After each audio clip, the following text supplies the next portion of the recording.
अगर आप में से किसी को मेरा व्हाट्सएप ग्रुप ज्वाइन करना, व्हाट्सएप पे मैंने तुम लोगों के लिए व्हाट्सएप ग्रुप बनाया है जिसमें मैं कुछ इंपॉर्टेंट लिंक्स, कुछ नोट्स और भी काम की चीज़ें, आईसीआई के इंपॉर्टेंट अपडेट्स शेयर कर देता हूँ। प्लस में तुम लोग आपस में बातचीत करके अपने डाउट्स सॉल्व कर सकते हो, और भी कुछ हेल्प चाहिए रहती है किसी स्टूडेंट को, तो हम लोग उस व्हाट्सएप ग्रुप में, उस व्हाट्सएप कम्युनिटी में एक दूसरे की हेल्प करते हैं। तो अगर किसी को व्हाट्सएप ग्रुप में ऐड होना है तो प्लीज़ मुझे आप मेरे नंबर पे मैसेज कर सकते हैं। This is my WhatsApp number 9817664456। सही है? चलो, ऐसे 260 कम्युनिकेशन विद TCWJ। छोटा सा ऐसे है, बिल्कुल देखना, इंडेक्स में 8 चीज़ें, इतना सिंपल सा ऐसे है। ऐसे 265 भी ऐसा ही, ऐसे 230 भी ऐसा ही, सारे आज हम कवर कर लेंगे। छोटे छोटे फालतू से ऐसे हैं, फ्री के नंबर है इसमें। चैप्टर 11 अगर आपको आता है ना, चैप्टर 1, चैप्टर 11, ये तो आपको बेसिक से पहले 2 चैप्टर्स तो बहुत ईजी लगते हैं आपको, उसी में से आधा कंटेंट इन्होंने उठाया हुआ है। क्या था चैप्टर 1 में, चैप्टर 11 में? चैप्टर 1 में हमने पढ़ा था एंगेजमेंट लेटर। क्या होता है एंगेजमेंट लेटर? ऑडिटर भेजता है कंपनी को, होता क्या है? अपनी रिस्पांसिबिलिटी, मैनेजमेंट की रिस्पांसिबिलिटी, स्कोप वगैरह, हाँ, चीज़ें लिखी होती हैं, टर्म्स ऑफ एंगेजमेंट लिखी होती है कि भैया ये टर्म्स हैं, उस पर अग्री करा जाता है, लिखित में होता है, ये सारी चीज़ें होती हैं। फिर हमने चैप्टर 11 में क्या पढ़ा था? Ethical requirements. क्या होती है ethical requirements? Professional behaviour, integrity, objectivity, competency, वो सारी कहानियाँ सुनाई थी, कहानियाँ तो याद होंगी, ठीक है। इंडिपेंडेंट रहेगा, ये लिखा होता है, ठीक है। तो यही सारी चीज़ें हैं। आज ऑडिटर मैनेजमेंट को क्या बताएगा? फिर से ये सारी चीज़ें बताएगा कि भैया मैं इंडिपेंडेंट हूँ, मैं अपनी एथिकल रिक्वायरमेंट से कंप्लाई करता हूँ, ठीक है, एटसेट्रा एटसेट्रा। और मैंने आपको बताया था कि अगर मैनेजमेंट को फ्रॉड करना हो ऑडिटर के साथ मिलके, तो मैनेजमेंट क्या करती है? ऑडिटर को पैसे कैसे देती है? कंसल्टेंसी ले ले, ठीक है, किसी अदर सर्विसेज ले ले, इस तरीके से मैनेजमेंट लेती है। तो ऑडिटर बता देगा TCWG को कि भैया देखो, मैंने तुम्हारी मैनेजमेंट से और कोई पैसा लिया नहीं है, ठीक है, ये मैंने इतनी फीस ली है इस सर्विस के लिए, उसमें कोई कंसल्टेंसी है या नहीं है, उससे पता चल जाएगा कि मैं इंडिपेंडेंट हूँ या नहीं हूँ। इतनी सिंपल सी बातें, अभी तक कुछ हमने नया पढ़ा, सब लॉजिकल सी बातें, सिंपल सी बातें। देखो, TCWG होते कौन है, पहले तो ये बताओ।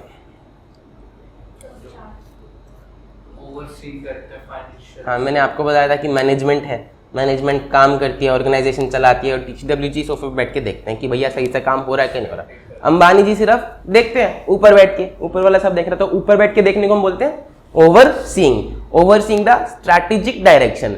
स्ट्रैटेजिक डायरेक्शन बोले तो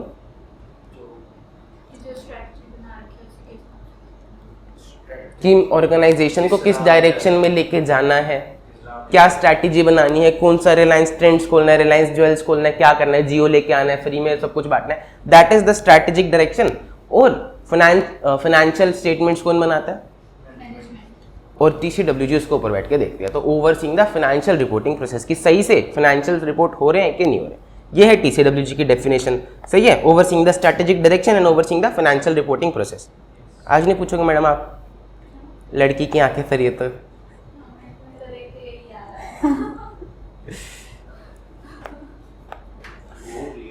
कम्युनिकेशन क्या होता है? बताना नहीं होता मैडम, हाँ, 2 वे कम्युनिकेशन, बताना और बातचीत करना, ठीक है। सामने से भी जवाब आना चाहिए, ऐसा नहीं कि हे कटरीना मैं तुमसे विवाह करना चाहता हूँ, हो गया कम्युनिकेशन, नहीं, सामने से जवाब आना चाहिए।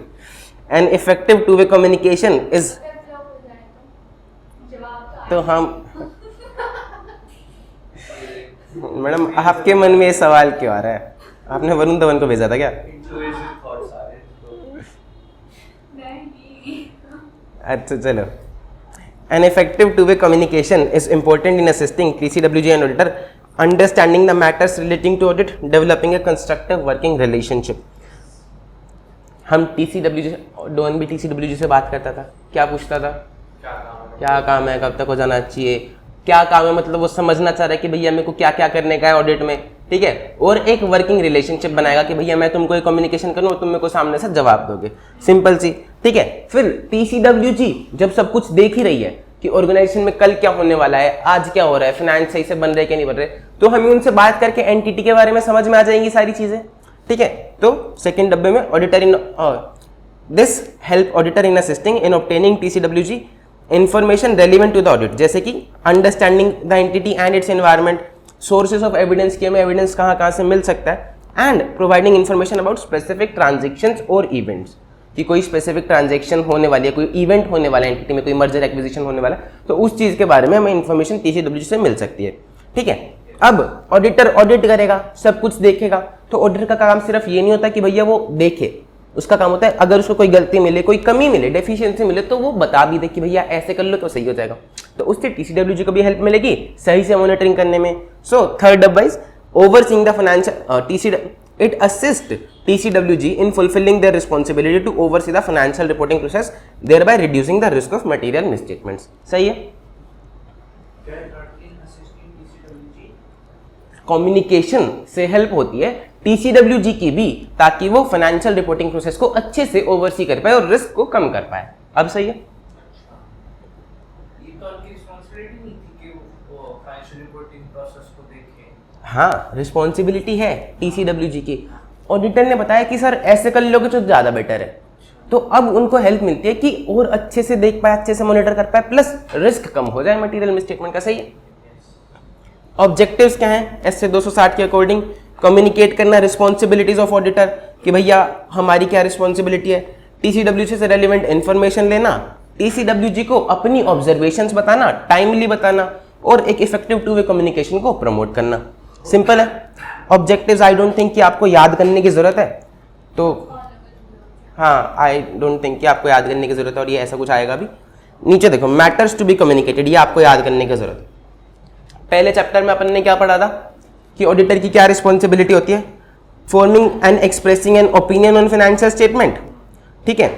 दूसरा ये बोलता है कि auditor financial statement does not relieve management और TCWG ऑफ देयर रिस्पॉन्सिबिलिटीज, कि हम सिर्फ ऑडिट कर रहे हैं लेकिन जिम्मेदारी तो आप ही की है, कुछ गलत किया है तो वो आपकी जिम्मेदारी है, हमारी नहीं।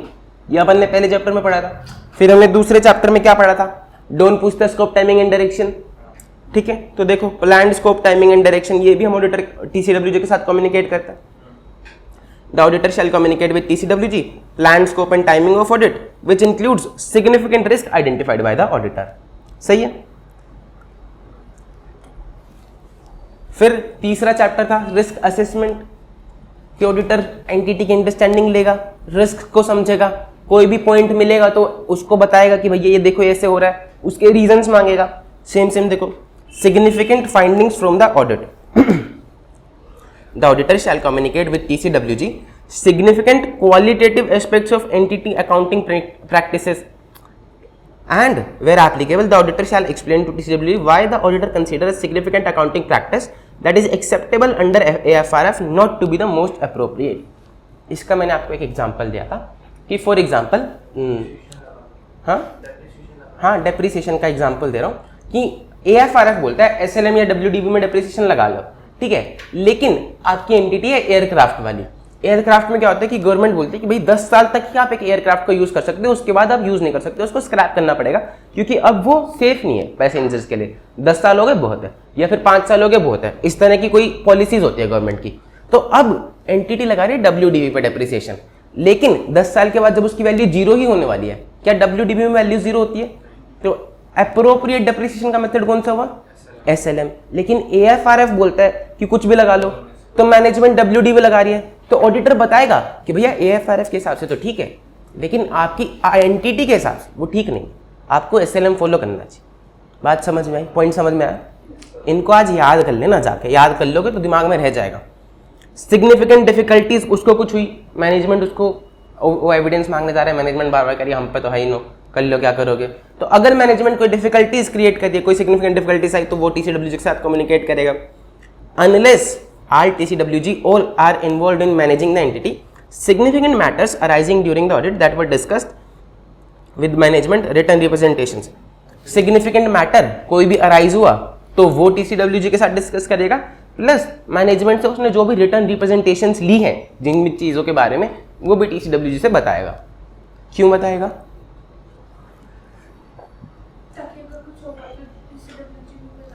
क्योंकि जब हम मैनेजमेंट से एविडेंस लेते, मैनेजमेंट से रिटर्न रिप्रेजेंटेशन लेते हैं, तो हम मानते हैं कि ये भी एक ऑडिट एविडेंस है, it is a type of audit evidence. तो हम कुछ रिलायंस उस पर प्लेस कर रहे हैं, तो हम TCWG को बता दें कि भैया ये एक एविडेंस तुम्हारी मैनेजमेंट से लिया और इस पर हम थोड़ा रिलायंस प्लेस कर रहे हैं, तो आप देख लो, ध्यान रखो कि भैया कल को ये मत कहना कि मैनेजमेंट ने तो ऐसे ही कह दिया था या फिर ऐसा होता नहीं हमारी एंटिटी में। सही है। Circumstances that affect the form and content of the auditor's report, for example कि उसको एविडेंस नहीं मिल रहा तो फिर वो कल को डिस्क्लेमर देना चाहिए, क्वालिफाइड देना चाहिए, यानी कि ऐसे सर्कमस्टांसेस आ रहे हैं जिसकी वजह से रिपोर्ट पे फर्क पड़ सकता है, तो वो TCWG को बता दे, वो इंपॉर्टेंट हो जाएगा। And any other significant matters जो भी अराइज हुए relevant to the oversight of financial reporting process. सही है।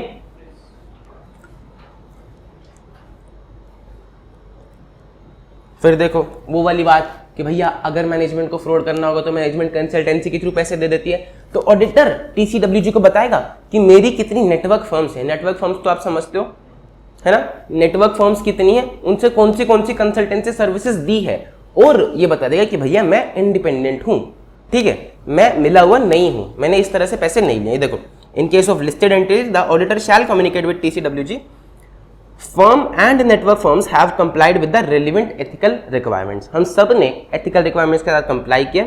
दूसरा, ऐसी चीजें बताएगा that may reasonably be thought to bear on independence. This shall include total fees charged during the period covered by financial statement for audit and non audit services. कि total fees हमने कितनी ली है, ताकि आप ये ना समझो कि हम इंडिपेंडेंट नहीं हैं। The total these shall be allocated to categories that are appropriate to assist TCWG in assessing the effect of services on the independence of auditor। वो बताएगा कि भैया ऑडिट फीस कितनी है और non audit fees, consultancy fees कितनी है, ताकि TCWG असेस कर पाए कि ऑडिटर इंडिपेंडेंट है या नहीं। प्लस में सेफगार्ड्स अप्लाई अगर किए हैं तो वो भी बताएगा। अगर there are threats to independence तो ऑडिटर क्या अप्लाई करता है, सेफगार्ड्स अप्लाई करता है। कौन से? एलिमिनेट, रिड्यूस, एलिमिनेट करेगा या तो जीरो कर देगा, जीरो नहीं हो पा रहा तो रिड्यूस करने की कोशिश करेगा, रिड्यूस भी नहीं हो पा रहा तो विड्रॉ फ्रॉम द एंगेजमेंट। ठीक है, याद आ तो रहा है। कम्युनिकेशन प्रोसेस कैसे कम्युनिकेट करेगा, फोन करके नहीं, कैसे, हेलो अंकल नमस्ते, चलो काम की बात पे आते हैं। देखो वो ओरल कम्युनिकेशन कर सकता है, लेकिन जब जब उसको लगे कि ओरल कम्युनिकेशन सफिशिएंट नहीं है, मैनेजमेंट भूल जाएगी, मैनेजमेंट कल को मुकर जाएगी अपनी बात से, तो वो रिटर्न कम्युनिकेशन भी कर सकता है। लेकिन इंडिपेंडेंस के बारे में तो हमेशा ही रिटर्न में कम्युनिकेट करेगा कि भैया मैं इंडिपेंडेंट। बात समझ में आई? ठीक है, वो पहले तो कम्युनिकेट करेगा कि form timing expected general content of communication. दूसरा, इन राइटिंग कम्युनिकेट करेगा अगर उसे लगता है उसकी प्रोफेशनल जजमेंट में oral communication would not be adequate. Written communications need not include all matters that arose during the audit. जरूरी नहीं कि आप सारे ही मैटर्स बताओ, जो आपको लगे सिग्निफिकेंट है, जो आपको लगे इंपॉर्टेंट है, आप वो बताओ। एंड तीसरा, shall communicate in writing regarding independence, हमेशा राइटिंग में कम्युनिकेट करेगा रिगार्डिंग इंडिपेंडेंस। एंड लास्ट में कम्युनिकेशन करेगा ऑन अ टाइमली बेसिस। ऐसा नहीं कि फ्रॉड हो गया, वो देश छोड़ के चली गई मैनेजमेंट, अब ऑडिटर बता रहा है कि सर लप्पा। Adequacy of the communication process, the auditor shall evaluate कि जो टू वे कम्युनिकेशन हो रही है मैनेजमेंट और ऑडिटर के बीच, TCWG और ऑडिटर के बीच में, वो एडिक्वेट है या नहीं है। अगर नहीं है, अगर TCWG हमारे पूछे हुए सवालों का जवाब नहीं दे रहा, हमारी बातों पे एक्शन नहीं ले रहा, तो ऑडिटर की ईगो हर्ट हो जाएगी। तो इवैल्यूएट करेगा कि रिस्क एंटिटी में ज़्यादा है या नहीं है, कि भैया ये मिले हुए हैं TCWG भी, सब के सब चोर हैं, पैसा खाएंगे पब्लिक का। तो इवैल्यूएट करेगा कि रिस्क जितना मैंने असेस किया था उतना ही है या नहीं है, और क्या वो अप्रोप्रिएट एविडेंस ले पा रहा है। अगर नहीं ले पा रहा तो वो अप्रोप्रिएट एक्शन लेगा। सही है।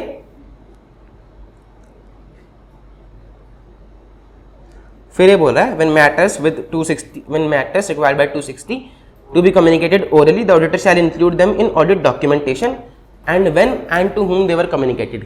जब भी उसने कुछ ओरली बताया तो उसको अपनी डॉक्यूमेंटेशन, अपने वर्किंग पेपर्स में इंक्लूड कर लेगा, और ये भी लिखेगा कि भैया मैंने कब इसको बताया और क्या बताया। सही है। जब कम्युनिकेट इन राइटिंग है, आपने लिखित में दिए, उसकी एक कॉपी अपने डॉक्यूमेंटेशन में लगा लेना। सही है, इजी ऐसे था, हो गया 10 मिनट में खत्म। ऐसे ही सारे छोटे छोटे ऐसे। नेक्स्ट ऐसे शुरू करें। S A 265 communicating deficiencies in internal control to TCWG and management. पिछले हिस्से में हमने किसको कम्युनिकेट करा था? TCWG को। इस एस्से में हम TCWG प्लस मैनेजमेंट को भी कम्युनिकेट करेंगे। और क्या कम्युनिकेट करेंगे? Deficiencies in internal control. सही है? देखो, why communication of deficiencies in internal control is necessary, ताकि हम डेफिशिएंसीज, हम कमियां इंटरनल कंट्रोल में क्यों कम्युनिकेट करना चाह रहे हैं, ताकि उसे पता चले, मैनेजमेंट को पता चले, TCWG को पता चले कि भैया ये मैटर जो है वो सिग्निफिकेंट है, इंपॉर्टेंट है। प्लस TCWG को हेल्प हो उनकी ओवरसीइंग की रिस्पॉन्सिबिलिटीज में हेल्प करने में। सही है? फिर ऑब्जेक्टिव क्या है? फिर से वही कि जो भी डेफिशिएंसीज आइडेंटिफाई करी उसको कम्युनिकेट करे। किन को कम्युनिकेट करे? वो डेफिशिएंसीज को जो उसकी जजमेंट में इंपॉर्टेंस रखते हैं कि भैया TCWG को ये पता होनी चाहिए। ऐसा नहीं कि साहब आपका पेटी कैश वाला सेग्रीगेशन ऑफ ड्यूटी फॉलो नहीं कर रहा, 5,000 का फ्रॉड कर रहा है, और ये बात आप अंबानी जी से मीटिंग में डिस्कस कर रहे हो, तो कैसा लगेगा? बहुत बुरा लगेगा।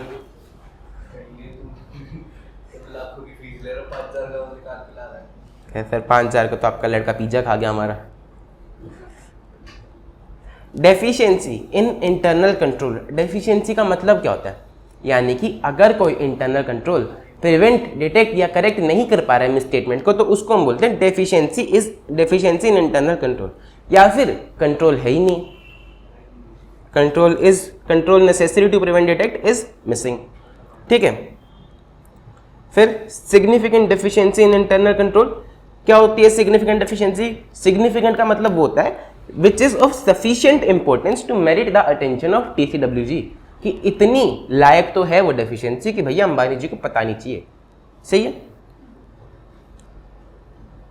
सिग्निफिकेंट डेफिशिएंसी कब हो सकती है? एक तो तब जब मिसस्टेटमेंट हुई तो हमें पता चलेगा कि भैया सिग्निफिकेंट डेफिशिएंसी है। दूसरा तब जब मिसस्टेटमेंट हुई तो नहीं, लेकिन हो सकती है, likelihood that a misstatement could ओकर, और अगर वो हुई तो उसका मैग्नीट्यूड खतरनाक होगा। फिर हमने आपको एक कहानी सुनाई थी नीरव मोदी वाली, याद है किसी को? क्या हुआ था उसमें? मैं सुना देता हूँ, चलो फटाफट 2 मिनट में, पूरी डिटेल में तो नहीं सुनाएंगे, छोटी सी सुना देंगे। नीरव मोदी गया था PNB के साथ। सबसे पहले नीरव मोदी कौन था? एक डायमंड का व्यापारी था। उसको डायमंड खरीदने थे हांगकांग से। हांगकांग के बैंक के पास गया, एक्सिस बैंक के पास, कि भैया पैसे दे दो, क्योंकि वहाँ पे इंटरेस्ट रेट सस्ता था, कि मैं सस्ते में लोन डायमंड खरीद के यहाँ पे बेच दूंगा। उसने मना कर दिया, कह रहा भाई हम फॉरेनर्स को देते नहीं। फिर ये गया PNB के पास, कह रहा साहब आप दिलवा दो, आप लेटर ऑफ गारंटी दे दो कि अगर मैंने पैसे नहीं दिए तो आप दे दोगे, ठीक है, आप अपना कमीशन जो है वो चार्ज कर लो।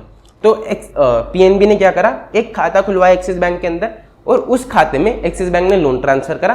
फिर उससे PNB ने नीरव मोदी को दे दिया लोन खरीदने, डायमंड खरीदने के लिए। अब लेटर ऑफ अंडरटेकिंग चली गई, लोन ट्रांसफर हो गया। लेटर ऑफ अंडरटेकिंग जाती है हमेशा स्विफ्ट के थ्रू, ठीक है। स्विफ्ट एक बहुत सिक्योर्ड सिस्टम होता है जिसके थ्रू बैंकिंग सिस्टम ऑपरेट करता है इंटरनेशनली। अब हो क्या रहा था कि नीरव मोदी ने सेटिंग करी 2 ब्रांच के मैनेजर्स के साथ, ठीक है। प्राडी नाम की एक जगह थी, वहाँ पे 2 मैनेजर्स थे, उनके साथ सेटिंग करी कि भैया तुम बिना सिक्योरिटी के लेटर ऑफ अंडरटेकिंग इशू कर दो और मेरे को लोन मिल जाए, तुमको मैं पैसे वैसे दे दूंगा। उन्होंने ऐसा करना शुरू कर दिया। अब बिना सिक्योरिटी के लोन इशू करेंगे तो पता लग जाएगा आज नहीं तो कल। तो उन्होंने स्विफ्ट से इंस्ट्रक्शन तो भेजी, लेकिन स्विफ्ट जो है वो CBS के साथ लिंक्ड ही नहीं था। CBS is banking system, core banking system, जिसमें बैंक की सारी अकाउंटिंग एंट्रीज रिकॉर्ड होती है। अब स्विफ्ट से इंस्ट्रक्शन भेजे जा रहे हैं और CBS में रिकॉर्ड कर रहे हैं, अकाउंट्स में आ ही नहीं रहा कि ऐसा कुछ चल रहा है। जब भी एक्सिस बैंक पैसे मांगता तो एक नया लोन इशू करवा लेते, उससे पुराने वाला पे कर देते। इस तरह से चल रहा था, ठीक है। तो इस तरह से करते करते 122 ट्रांजेक्शंस करी और 11,500 करोड़ उन्होंने ले लिए। फिर जब ये फ्रॉड अनकवर हुआ तो ये क्या है, ये एक बहुत बड़ी डेफिशिएंसी है इंटरनल कंट्रोल की, सही है। कि स्विफ्ट इनको लगाना चाहिए था कि भैया स्विफ्ट से जब भी इंफॉर्मेशन जाए तो CBS में रिकॉर्ड हो वो ऑटोमेटिकली। अगर ऑटोमेटिकली रिकॉर्ड नहीं भी हो तो एटलीस्ट वो प्रॉम्प्ट करे कि भैया रिकॉर्ड करो, ताकि लोगों को पता चले। लेकिन ऐसा कुछ था ही नहीं। तो अगर किसी बैंक में आप गए, आपने देखा कि ये इंटरनल कंट्रोल नहीं लगा हुआ और अभी तक उस बैंक में कोई घपला हुआ नहीं है, तो क्या ये सिग्निफिकेंट डेफिशिएंसी है? कैसे है? अभी नहीं हुआ, हो सकता है, और अगर होगा तो पोटेंशियल मैग्नीट्यूड बड़ा भी हो सकता है, ठीक है। तो आप मैनेजमेंट को बताने गए कि भैया देखो ऐसे ऐसे है, आपके यहाँ पे ये कंट्रोल मिसिंग है, इसको लगा लो। मैनेजमेंट कह रही है सर क्या कोई बात नहीं है, तो छोटा मोटा इसकी कोई खास जरूरत भी नहीं है। तो फिर आप क्या करोगे? TCWG को बताओगे, TCWG का किस छोटा मोटा कंट्रोल है फिर? वोटिंग करने के। अरे नहीं, आप मैनेजमेंट को TCWG को बताओगे कि भैया हम क्यों कह रहे हैं कि ये सिग्निफिकेंट डेफिशिएंसी है, कि इससे ये हो सकता है, क्योंकि कहानी आपने सुनी है, उन्होंने नहीं सुनी है। समझ में आ रही है? और सिर्फ बैंकिंग की बात नहीं, किसी भी ऑर्गेनाइजेशन में कोई भी ऐसा कंट्रोल जो मिसिंग है, आप मैनेजमेंट को उसकी इंपॉर्टेंस भी समझाओगे कि हम क्यों कह रहे हैं कि ये इंपॉर्टेंट है। बात समझ में आई? समझा दी इम्पोर्टेंस, फिर उसके बाद और उसके बाद अगर उन्होंने ऐसा कुछ उन्होंने कर कर लिया लिया तो हाँ, वो भी लिखा हुआ है आगे, आप देख लो 2 मिनट, सब लिखा हुआ है। देखो, matters to determine whether a deficiency constitutes a significant deficiency और नॉट। हम छोटी मोटी बातें तो करते हैं, छोटी मोटी डेफिशिएंसी तो रिपोर्ट करते हैं, सिग्निफिकेंट करते हैं। सिग्निफिकेंट कौन सी होती है अब वो बता रखा है। जोन सी में मिसस्टेटमेंट का चांसेस है, जिस कंट्रोल मिसिंग होने की वजह से मिसस्टेटमेंट हो सकती है, जहां पर लॉस या फ्रॉड हो सकता है, जिन अकाउंटिंग एस्टिमेट्स में सब्जेक्टिविटी या कॉम्प्लेक्सिटी इन्वॉल्व है, या फिर कोई ऐसे फाइनेंशियल स्टेटमेंट्स अकाउंट जो कि डेफिशिएंसीज को एक्सपोज हैं, वॉल्यूम ऑफ एक्टिविटी जहां पर ज्यादा है, अगर बहुत ज्यादा वॉल्यूम होगी एक्टिविटी, जैसे परचेज की दुनिया भर की ट्रांजेक्शन होती है और परचेज में ही कंट्रोल मिसिंग है, तो वहां पर मिसस्टेटमेंट होगी, बड़ी होगी, मिसस्टेटमेंट मटीरियल होगी, वो सिग्निफिकेंट डेफिशिएंसी है। फिर cause and frequency of exceptions detected, अगर एक आधी ही एक्सेप्शन मिली हमको कि एक दिन मैनेजर साहब बाहर गए हुए थे तो उन्होंने साइन नहीं करा, अप्रूवल नहीं दिया, लेकिन बाकी सब जगह करा हुआ है, ठीक है, तो हम उसको इग्नोर कर सकते हैं, वो सिग्निफिकेंट नहीं है। लेकिन अगर बहुत ज्यादा फ्रीक्वेंसी है कि भैया रोज दूसरे दिन ही साइन नहीं कर रहा अगला, तो सिग्निफिकेंट है वो deficiency. Interaction of deficiency with other deficiencies, 5-6 point इसमें, 4-5 पॉइंट याद कर लेना इसमें से। Next is importance of controls to financial reporting process. Controls क्यों इंपॉर्टेंट है? नहीं, 1 minute. The importance of controls to the financial reporting process. अच्छा, ये इसी का पॉइंट है, ये कह रहा है कि हम कैसे डिटरमाइन करेंगे कि कोई सिग्निफिकेंट है या नहीं है। अगर वो कंट्रोल आपकी फाइनेंशियल रिपोर्टिंग प्रोसेस के लिए इंपॉर्टेंट होगा तो वो सिग्निफिकेंट होगा। सही है? अब वो इंपॉर्टेंट कब होगा? कौन से कंट्रोल्स इंपॉर्टेंट होते हैं? For example, controls over prevention and detection of fraud, जिससे फ्रॉड रुक सके, वो एक इंपॉर्टेंट कंट्रोल हुआ, और अगर वो मिसिंग है, उसमें कोई कमी है, तो वो सिग्निफिकेंट डेफिशिएंसी है। समझ में आ रही है बातें? अगर सबसे पहले इसने बोला कि हम क्या पढ़ रहे हैं, सिग्निफिकेंट डेफिशिएंसी, कि कोई भी डेफिशिएंसी को हम सिग्निफिकेंट कब मानेंगे? हम कब मानेंगे? जब वो फाइनेंशियल रिपोर्टिंग प्रोसेस के लिए एक इंपॉर्टेंट कंट्रोल होगा, और वो मिसिंग होगा तो हम उसे सिग्निफिकेंट मान लेंगे। फिर कुछ एग्जांपल दे रखे हैं कि फाइनेंशियल रिपोर्टिंग प्रोसेस के इंपॉर्टेंट कंट्रोल कौन से होते हैं, जैसे कि फ्रॉड के ऊपर कंट्रोल लगा रखा है कि फ्रॉड ना हो जाए। दूसरा, सिग्निफिकेंट अकाउंटिंग पॉलिसीज के सिलेक्शन एंड एप्लीकेशन के ऊपर, रिलेटेड पार्टी के ऊपर जो कंट्रोल है वो सिग्निफिकेंट हो जाएंगे। Transactions outside the normal course of business, पहले मैडम गोलगप्पे खाने गई थी तो मम्मी ने कंट्रोल लगाया था कि रिलेटेड पार्टी से मिलने नहीं जाएगी। फिर मम्मी ने कहा था कि अगर एक्स्ट्रा कहीं जाना है, कोई outside the normal course of business करना है, कि घर से 4 घंटे के लिए बाहर जाना है, रात को नाइट स्टे पे जाना है, तो परमिशन लेगी, तो उनके लिए भी वो कंट्रोल्स भी सिग्निफिकेंट कहलाए जाएंगे। बात समझ में आ रही? कोई डाउट, दिक्कत, परेशानी? Controls over the period and financial reporting process, cut off वाले कंट्रोल्स भी इंपॉर्टेंट होते हैं। पढ़ लो इसको 1 मिनट।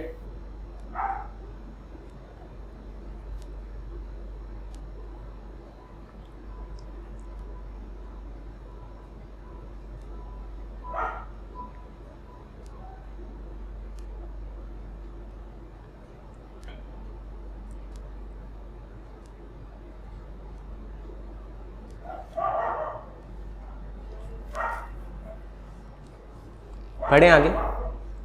देखो, evidence of ineffective aspects of control environment, कि आप कैसे पता लगाओगे कि कंट्रोल एनवायरनमेंट जो है, कंट्रोल नहीं, कंट्रोल एनवायरनमेंट वो इनइफेक्टिव है।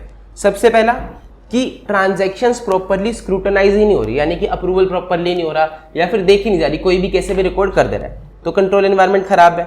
ठीक है, आपको पता चला कि मैनेजमेंट ने चोरी करी है, आपकी कंपनी का नेटवर्थ है 2000 करोड़, लेकिन मैनेजमेंट ने चोरी करी 10,000 रुपये की, तो क्या वो मटेरियल है कि इमटेरियल है? इमटेरियल। तो क्या आप उसको रिपोर्ट करोगे? करोगे सर, करोगे, क्योंकि मैनेजमेंट ही कुछ ना कुछ गड़बड़ी कर रही है। आज 10,000 की करिए, कल 10,000 करोड़ की करेगी, तो मैनेजमेंट की नियत ही खराब है। Identification of management fraud whether or not material that was not prevented by the entity's internal control. समझ में आ रही है बात?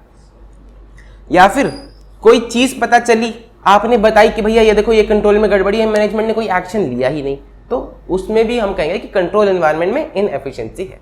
बात समझ में आई? नीचे आओ अगले पेज पे एक बारी। मेमोरी टेक्निक बना रखी है कि डेफिशिएंसीज कैसे पता चलेंगे आपको इंटरनल कंट्रोल में है। सबसे पहला, एंटिटी में रिस्क असेसमेंट प्रोसेस है ही नहीं। रिस्क असेसमेंट प्रोसेस क्या होता है?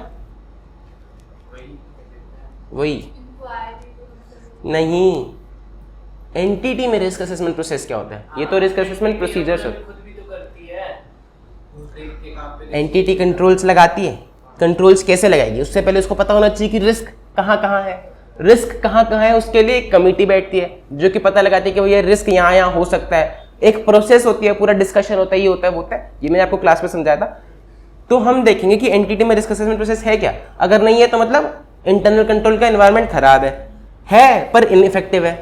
ठीक है, रिस्क असेसमेंट प्रोसेस अच्छा भी है लेकिन आपका रिस्पॉन्स इनइफेक्टिव है। वो बताना है कि सर यहाँ पे रिस्क है, आप कह रहे हो जान देना, फोन दे।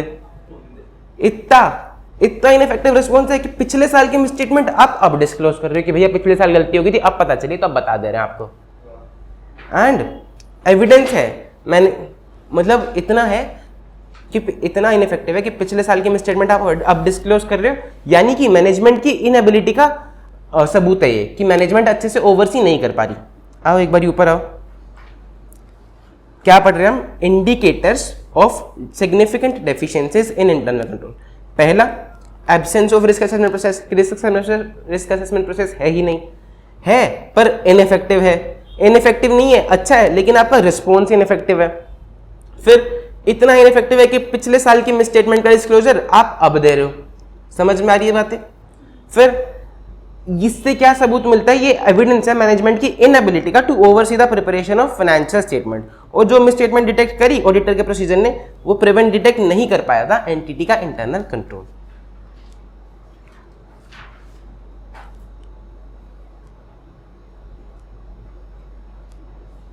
ऑडिटर को डिटरमाइन करना पड़ेगा, the auditor shall determine weather on the basis of audit procedure perform the auditor has identified कि उसको डेफिशिएंसीज मिली है या नहीं मिली है। अगर मिली है तो क्या वो डेफिशिएंसीज सिग्निफिकेंट है या नहीं है। सही है? If the auditor has identified deficiencies whether they constitute significant deficiencies और नॉट। फिर communication of significant deficiencies in internal control to TCWG। देखो अब वो वाली बात है कि हमने उसको बताया और उसने हमारी ही बताई हुई बात को लेकर कुछ फ्रॉड कर दी।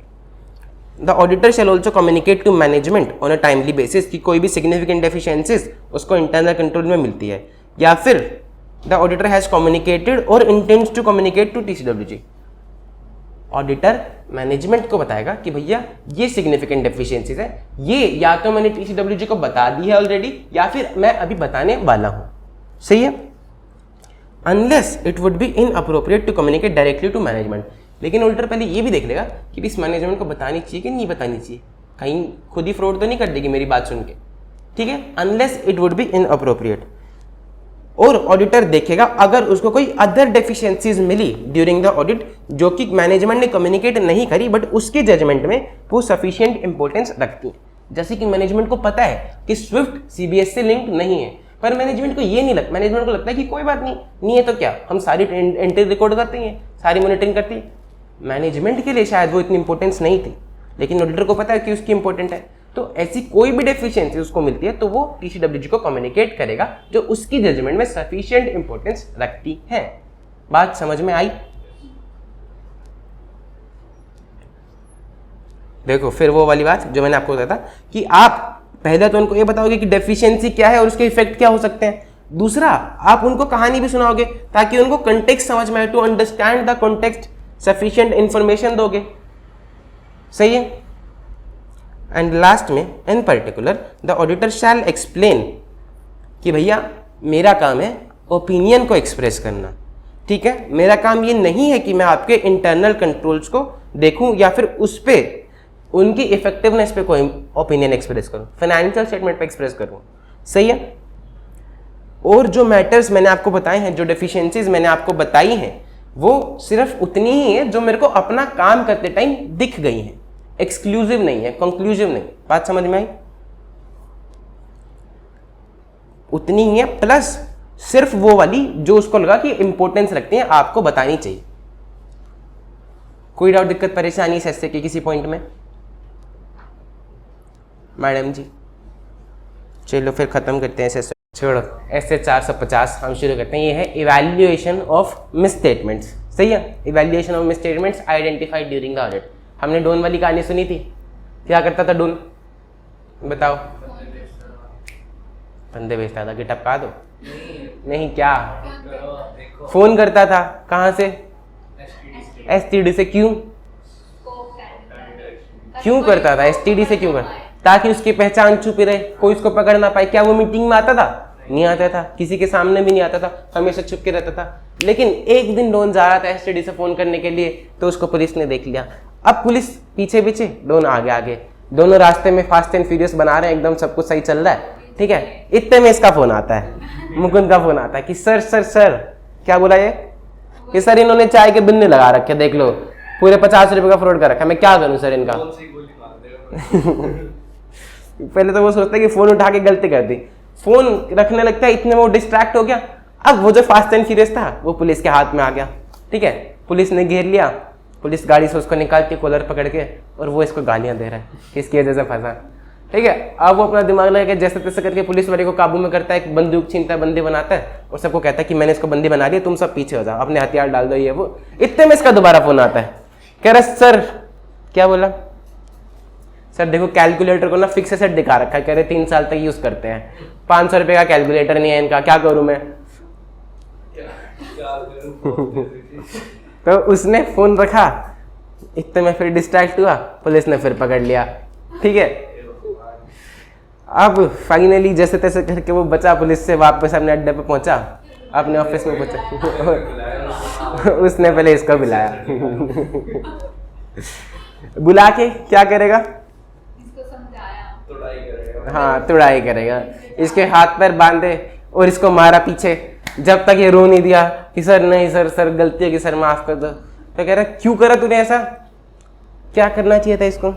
डोन कह रहा है कि हमने डोन वाले चैप्टर में पढ़ा था कि डोन ब्रीफिंग और डीब्रीफिंग मीटिंग्स रखता है कि भैया तुम बताओ क्या समस्या है, हम बताते हैं कैसे काम करने का है। तो कह रहा जब मैं वो रखता हूँ तो तू बार बार फोन क्यों कर रहा है मेरे को? तेरे को पता है तू किसको फोन कर रहा है? अंडरवर्ल्ड का बादशाह हूँ मैं, यहाँ फालतू 50-50 रुपए के लिए तू फोन कर रहा है। फिर आगे से करेगा क्या?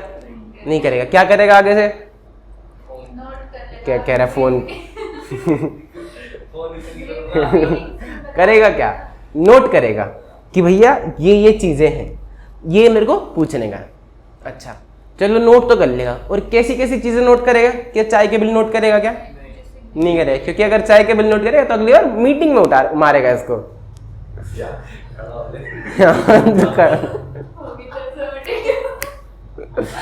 तो सिर्फ वो चीजें नोट करेगा जो ऑडिटर की जजमेंट में मटेरियल है, ठीक है। या फिर भले ही छोटी हैं, अनइम्पोर्टेंट लग रही हैं, लेकिन हो सकता है कि ऐसी छोटी छोटी करके बहुत सारी गलतियां हैं जो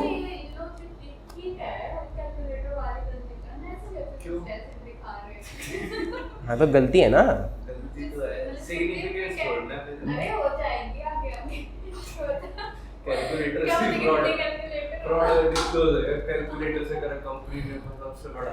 हाँ कहानी पे कहाँ पे थे हम, क्या कहता? हाँ, या तो वो नोट करेगा जो मटेरियल है, जो इंपॉर्टेंट है, या फिर छोटी छोटी डेफिशिएंसीज जो इन अग्रीगेट मिसस्टेटमेंट मटेरियल बना सकती, ठीक है। अब उसने नोट कर लिया कि ये चीज़ें हैं, तो वो डोन के पास गया। डोन को कह रहा सर ये है। डोन कह रहा मैनेजमेंट से पूछा तूने? मैनेजमेंट से आके बात कर, ठीक करेगी वो। ये मैनेजमेंट के पास गया, लेकिन मैनेजमेंट को सब पता है। मैनेजमेंट को पता है कि अभी पिट के आया 4 दिन पहले, मैनेजमेंट को कोई इज्जत नहीं है इसकी, क्या आ जाते कहाँ से। ये मैनेजमेंट के सामने पैर पे पैर रख के बैठा, मैनेजमेंट के लिए खड़ा हो ले पहले तो, क्या चाहिए इसको? 2 रुपये दे के भगाओ। तो कह रहा सर मैं डेफिशिएंसीज बताने आया हूँ। मैनेजमेंट कह रही तू जाना, तेरी डेफिशिएंसी सुन रखी है हमने, चल खड़ा होना। मैनेजमेंट ने भगा दिया। ये फिर किसके पास जाएगा? डोन के पास जाएगा। डोन कहेगा भाई ऐसे कैसे भगा दिया? क्यों? डोन को क्यों दिक्कत होगी अब? क्योंकि डोन की फॉर्म से बंदा है। डोन चाहे कुछ भी करे, मैनेजमेंट कुछ नहीं कह सकती। इज्जत होनी चाहिए भाई को, चाहिए फुल इज्जत, बाहर तो एटलीस्ट, घर में चाहे कुछ भी हो, ठीक है। तो डोन ने कहा तो TCWG के पास जाइए, मैनेजमेंट को हम देख लेंगे, ठीक है। ये गया TCWG के पास। TCWG क्या करेगा? और विमान से देखो दो चीजें, हाँ TCWG के पास गया, या तो TCWG सुनेगा या फिर TCWG भी भगा देगा कि तू जाना, तेरे जैसा बहुत देखे हमने, ठीक है। देखो मैनेजमेंट के पास जब ये गया दो चीजें हो सकती थी कि मैं या तो मैनेजमेंट सुनती या फिर नहीं सुनती। अगर सुनती कि सर ये डेफिशिएंसीज है तो हो सकता है ठीक कर देती, तो क्या होता? अब मैनेजमेंट ने इसकी बात सुनी, ठीक कर दिया, अब इवैल्यूएट करते कि वो दिक्कत हटी या नहीं हटी। हाँ, इसका नाम ही है इवैल्यूएशन ऑफ मिस स्टेटमेंट्स। तो अब आप देखोगे, इवैल्यूएट करोगे, चेक करोगे कि भैया अब सब कुछ ठीक हो रहा है क्या नहीं हो रहा। मैनेजमेंट क्या ठीक करेगी? जो गलतियां इसने बताई या फिर सब कुछ? जो गलती इसने बताई। नहीं, सब कुछ, क्योंकि हम तो सैंपल बेसिस पे चेक करते हैं। रिस्पॉन्सिबिलिटी किसके फाइनेंशियल स्टेटमेंट ठीक बने? मैनेजमेंट की।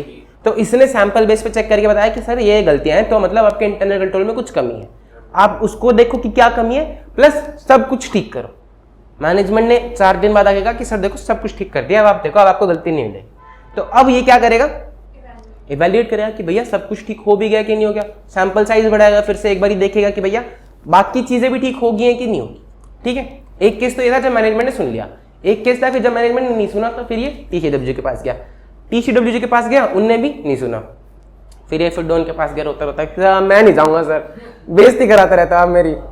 तो डोन ने फोन किया कि सर जिंदा रहना नहीं क्या आपको, आप भूलिए कि किससे बात कर रहा आप। मैनेजमेंट कह रही नहीं सर क्या हो गया, ऐसी क्या दिक्कत आ गई? कह रहा सर हमारा लड़का आया था और आपने उसको ऐसे बोल के भगा दिया कि इजाजत तेरी सुनेंगे क्या। हाँ, TCWG कह रही हमारे पास तो आया नहीं सर, झूठ बोल रहा है। अगर आया होता तो हम उसका आदर सत्कार करते, आपकी बात को कभी टाल सकते क्या हम? तो अब क्या करेगा? तो अब जब भी मैनेजमेंट बोले कि भैया ये डेफिशिएंसी बेकार है, काम की नहीं है, आप चले जाओ यहाँ से, तो कहेगा लिख के दे दो, आपके रीजन लिख के दे दो कि मैं आपके पास आया था, आप इन रीजन की वजह से कह रहे हो कि ये डेफिशिएंसी ठीक करने लायक है ही नहीं, इन राइटिंग में दे दो। बात समझ में आई? इतना सा ऐसे है, ये कहानी पूरी हुई। हमारा ऐसे हम पढ़ लेते हैं, 2 मिनट में खत्म हो जाए, मतलब 2 मिनट, मैगी वाले 2 मिनट में तो हो ही जाएगा। देखो, evaluation of miss statements identified during the audit. यहां पे लाल छप ये रहा। ऑडिटर क्या करेगा? ओपिनियन बनाने से पहले इवैल्यूएट करेगा इफेक्ट का, किस चीज का? आइडेंटिफाइड मिस स्टेटमेंट्स, या तो जो उसने आइडेंटिफाई करी सैंपल में, और अनकरेक्टेड जो उसने आइडेंटिफाई नहीं करी, जो अनकरेक्टेड रह गई। कुछ मैनेजमेंट ठीक करी और कुछ मैनेजमेंट कह देगी कि सर इमटेरियल सी है, जरूरत नहीं है ठीक करने की, रहने दो, ठीक है।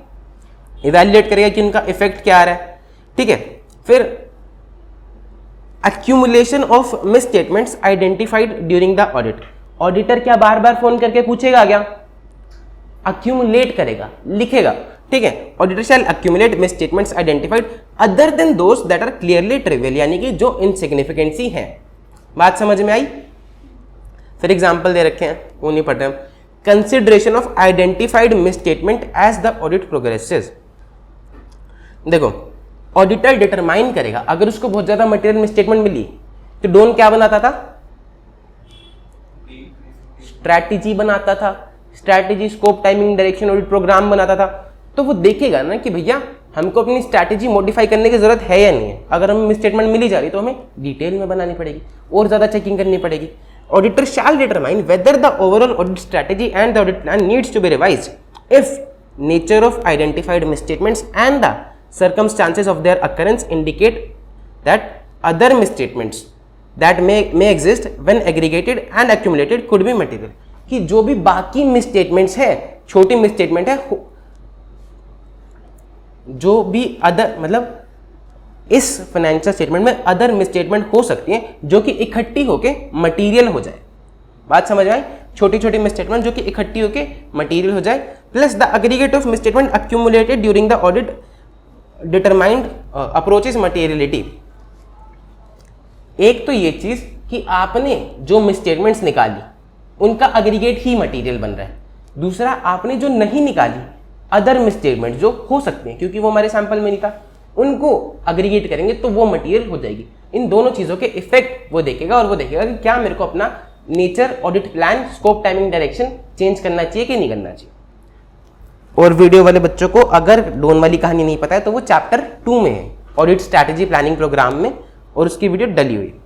The auditor may request the management to examine a class of transaction account balance to understand the cause. Auditor कहेगा मैनेजमेंट के पास जाके कि सर देखो गलतियां हो रही हैं, तो आप पता लगाओ कि गलतियां हो ही क्यों रही हैं, होनी नहीं चाहिए थी पहली बात तो, ठीक है. Perform procedures to determine the amount of actual misstatement. आप प्रोसीजर लगाओ और देखो कि कितनी एक्चुअल रही होंगी, क्योंकि हमने तो सैंपल बेसिस पे चेक किया. And to make appropriate adjustment, और अपनी फाइनेंशियल स्टेटमेंट को ठीक कर लो. सही है. इफ मैनेजमेंट ने एग्जामिन कर ली, पहला केस था कि मैनेजमेंट के पास गया, मैनेजमेंट ने इसकी बात सुनी और ठीक कर दिया. Management has examined and corrected the misstatements, तो ऑडिटर क्या करेगा, एडिशनल प्रोसीजर्स परफॉर्म करेगा जानने के लिए कि क्या मिसस्टेटमेंट्स अभी भी हैं. फिर एक टाइमली बेसिस पे कम्युनिकेट करेगा मैनेजमेंट के साथ सारी misstatements unless prohibited by law या रेगुलेशन, एंड रिक्वेस्ट करेगा कि भैया इन सबको ठीक कर लो. टाइमली कम्युनिकेशन से क्या होता है कि मैनेजमेंट टाइमली इवैल्यूएट कर पाती है और ऑडिटर को बता देगी कि अगर उसके ओपिनियन में ये ठीक करने लायक है नहीं या फिर वो ऑलरेडी ठीक है, डिफरेंस ऑफ ओपिनियन है. Correction by management of all misstatements, including those communicated by the auditor, enables management to maintain accurate accounting books and records and reduces the risk of material misstatement of future. अगर management मना करती है तो auditor क्या करेगा, reason लेगा कि भैया क्यों मना कर रहे हो कि ये मिसस्टेटमेंट ठीक नहीं है, and shall take that understanding into account when evaluating the financial statement, और अब उसके हिसाब से काम करेगा अगर रीजन जस्टिफाइड है.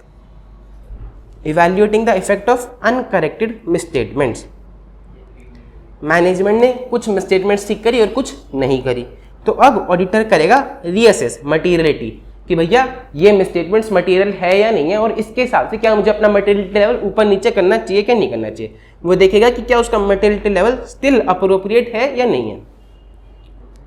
Auditor shall determine whether uncorrected misstatements are material individually या फिर एग्रीगेट में.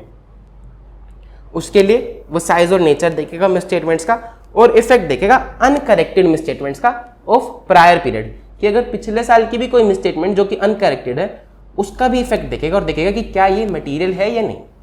इस साल वाली का साइज देखेगा, नेचर देखेगा, पिछले साल वाली का देखेगा कि इफेक्ट कितना आ रहा है. सही है.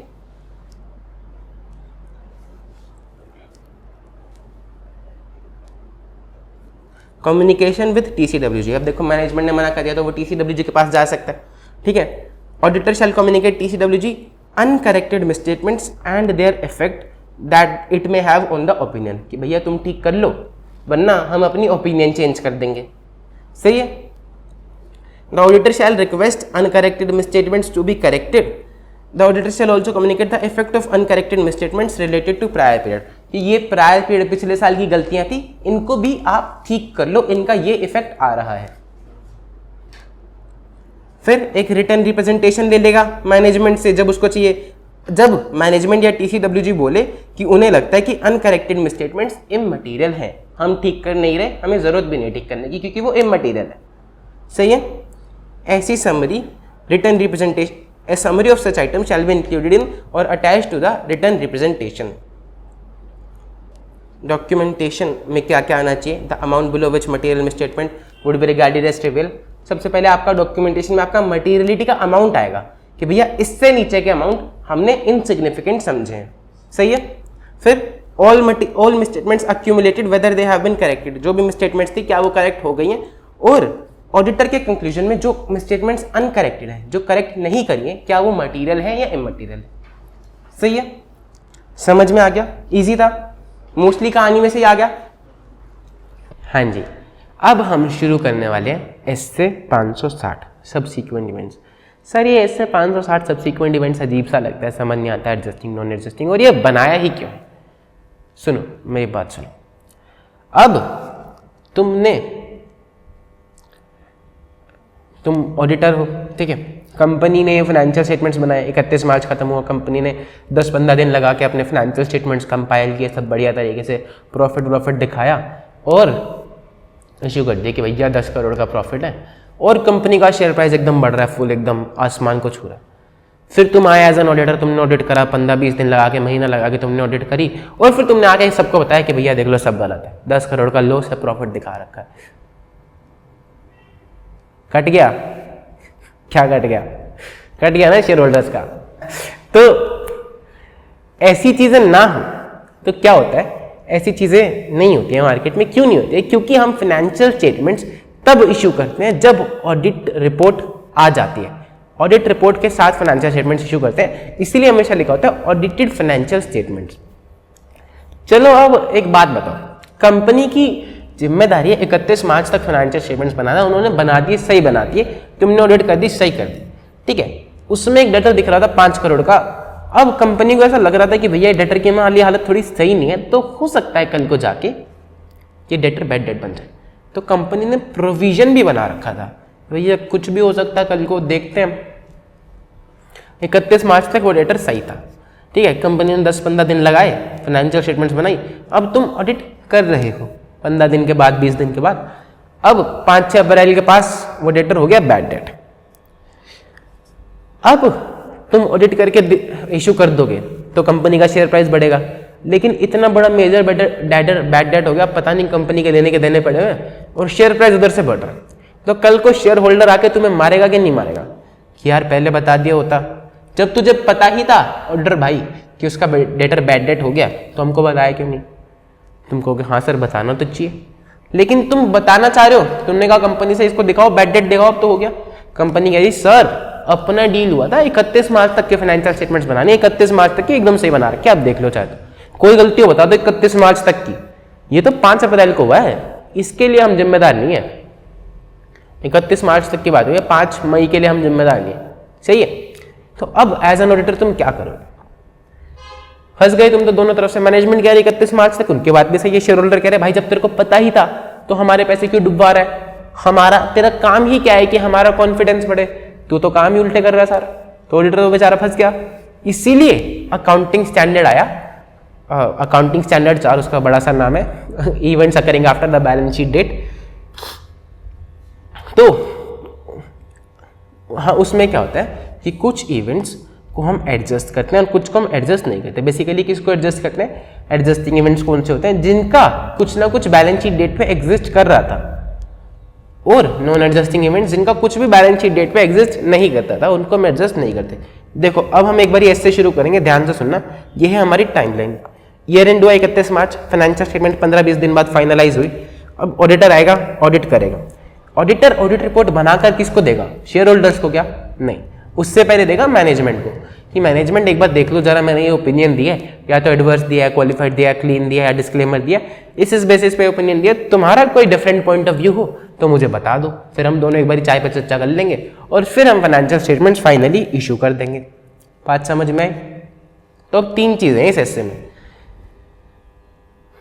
ईयर एंड के बाद फाइनेंशियल स्टेटमेंट्स फाइनलाइज होने तक, फाइनेंशियल स्टेटमेंट फाइनलाइज होने के बाद ऑडिट रिपोर्ट की डेट तक, ऑडिट रिपोर्ट के बाद इश्यू ऑफ फाइनेंशियल स्टेटमेंट्स तक, और इश्यू ऑफ फाइनेंशियल स्टेटमेंट्स के बाद। बात समझ में आई? 3 चीजें सॉरी। फाइनेंशियल स्टेटमेंट्स फाइनलाइज होने के बाद से ऑडिट रिपोर्ट की डेट तक पहला पीरियड। ऑडिट रिपोर्ट इशू आपने करी मैनेजमेंट को, उससे लेके इश्यू ऑफ फाइनेंशियल स्टेटमेंट तक दूसरा पीरियड, और तीसरा period issue of financial statements के बाद वाला। जिस दिन फाइनेंशियल स्टेटमेंट्स फाइनलाइज होगी उस दिन से हम बोलेंगे सबसीक्वेंट इवेंट्स कि भैया अब फाइनेंशियल स्टेटमेंट बन चुकी है, इसके बाद से अगर कुछ होता है तो वो सबसीक्वेंट इवेंट में काउंट होगा। Subsequent events are events occurring between the date of financial statement and the date of auditor's report, pink वाला, and facts that became known to the auditor after the date of auditor's report, सही है, purple वाला। ये 2 होते हैं subsequent event। FRF क्या बोलता है in respect of subsequent events कि भैया those that provide evidence of conditions that existed at the date of financial statements, जैसे कि किसी डेटर की इंसॉल्वेंसी हो गई, उसका प्रोविजन आपने बना रखा होगा तो इसका एविडेंस एग्जिस्ट करता था, या फिर कोई कंटिजेंट लायबिलिटी दिखा रखी थी, अब उसका लीगल क्लेम आपने सेटल कर लिया तो उसका एविडेंस एग्जिस्ट करता था। ये हो गए it provides evidence on adjustments in provision amount already made in the financial statement, जिसका प्रोविजन ऑलरेडी था फाइनेंशियल स्टेटमेंट में, जिसका एविडेंस था कि भैया ऐसा कुछ हो सकता है, तो वो हो गए एडजस्टिंग इवेंट्स। एंड कुछ ऐसे भी इवेंट्स होते हैं जिनका कोई एविडेंस नहीं था, that arose after the date of financial statement, जैसे कि आपने नई शेयर कैपिटल इश्यू कर दिया, आपने कोई मर्जर कर लिया, या फिर कोई इन्वेंट्री आग लगने की वजह से डिस्ट्रक्ट हो गई, इनका कोई एविडेंस नहीं था, इसलिए ये हो गए नॉन एडजस्टिंग इवेंट्स। ऑब्जेक्टिव क्या है ऑडिटर का एज पर 560 कि जो भी एडजस्टिंग इवेंट्स थे वो कंफर्म करे कि उनकी एडजस्टमेंट प्रॉपरली की गई है बुक्स ऑफ अकाउंट्स में कि नहीं की गई, एंड कोई ऐसे फैक्ट्स जो ऑडिटर को बाद में पता चले कि भैया मैनेजमेंट ने मुझसे बात छुपाई थी, अगर मेरे को पहले पता होती है बात तो मैं डिस्क्लेमर ऑफ ओपिनियन देता, एडवर्स ओपिनियन देता, respond appropriately to the fact had they been known to the auditor at the date may have caused the auditor to amend their auditor's report. उसकी ऑडिट रिपोर्ट चेंज हो जाती, ऐसी कोई बात उसको बाद में पता नहीं, अगर उसको पहले पता होती तो वो ऑडिट रिपोर्ट चेंज करके देता। उस केस में वो क्या करेगा ये भी ऐसे 560 बताता है। सबसिक्वेंट इवेंट 3 चीजें मैंने आपको समझाई थी, events occurring between the date of financial statement and auditor's report, facts which became known to the auditor after the date of auditor's report but before the date of financial statements are issued, after the date of auditor's report but before the date of financial statements are issued, and एक तीसरे वाला ये after the date of issue of financial statements। ठीक है, 3 तरह के events हो गए, समझ में आ गए। facts which became known to the auditor after the date of financial statements have been issued।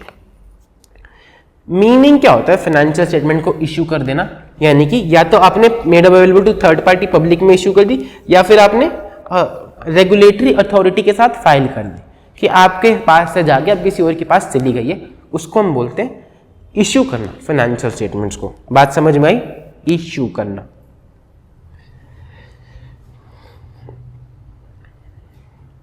Audit procedures relating to events occurring between the date of financial statement and the date of auditor's report. जिस दिन हमने financial statements finalise करी, audit report की date तक, audit report बनने तक पहला period था ये ग्रीन वाला, इसके बात करेगा, फिर दूसरी बारी में दूसरे पीरियड की बात करेगा और तीसरे में तीसरे पीरियड की बात करेगा, इन 3 की बात करेंगे और ऐसे खत्म हो जाएगा। ठीक है, वो बताता है the auditor shall perform audit procedure design to obtain sufficient appropriate audit evidence की जो सारे इवेंट्स थे between the date of financial statements and the date of auditor report जिनकी एडजस्टमेंट होनी चाहिए थी और जो आइडेंटिफाई हो चुके थे, जिनकी एडजस्टमेंट होनी चाहिए थी वो आइडेंटिफाई कर लिए हैं मैनेजमेंट ने। जितने भी इवेंट्स थे जब से आपने फाइनेंशियल स्टेटमेंट बना ली और between the date of auditor report सब आपने आइडेंटिफाई कर लिए हैं जिनकी एडजस्टमेंट होनी चाहिए थी। सही है। Auditor is not expected to perform any additional audit procedures. देखो, the auditor shall take into account the risk assessment in determining the nature, time and extent of such audit procedures which shall include. सबसे पहले तो auditor समझेगा management से कि आपके यहाँ क्या प्रोसेस है, उन सारे इवेंट्स को जानने के लिए, पहचानने के लिए। Understand obtain an understanding of any procedures management has established to ensure that subsequent events were identified।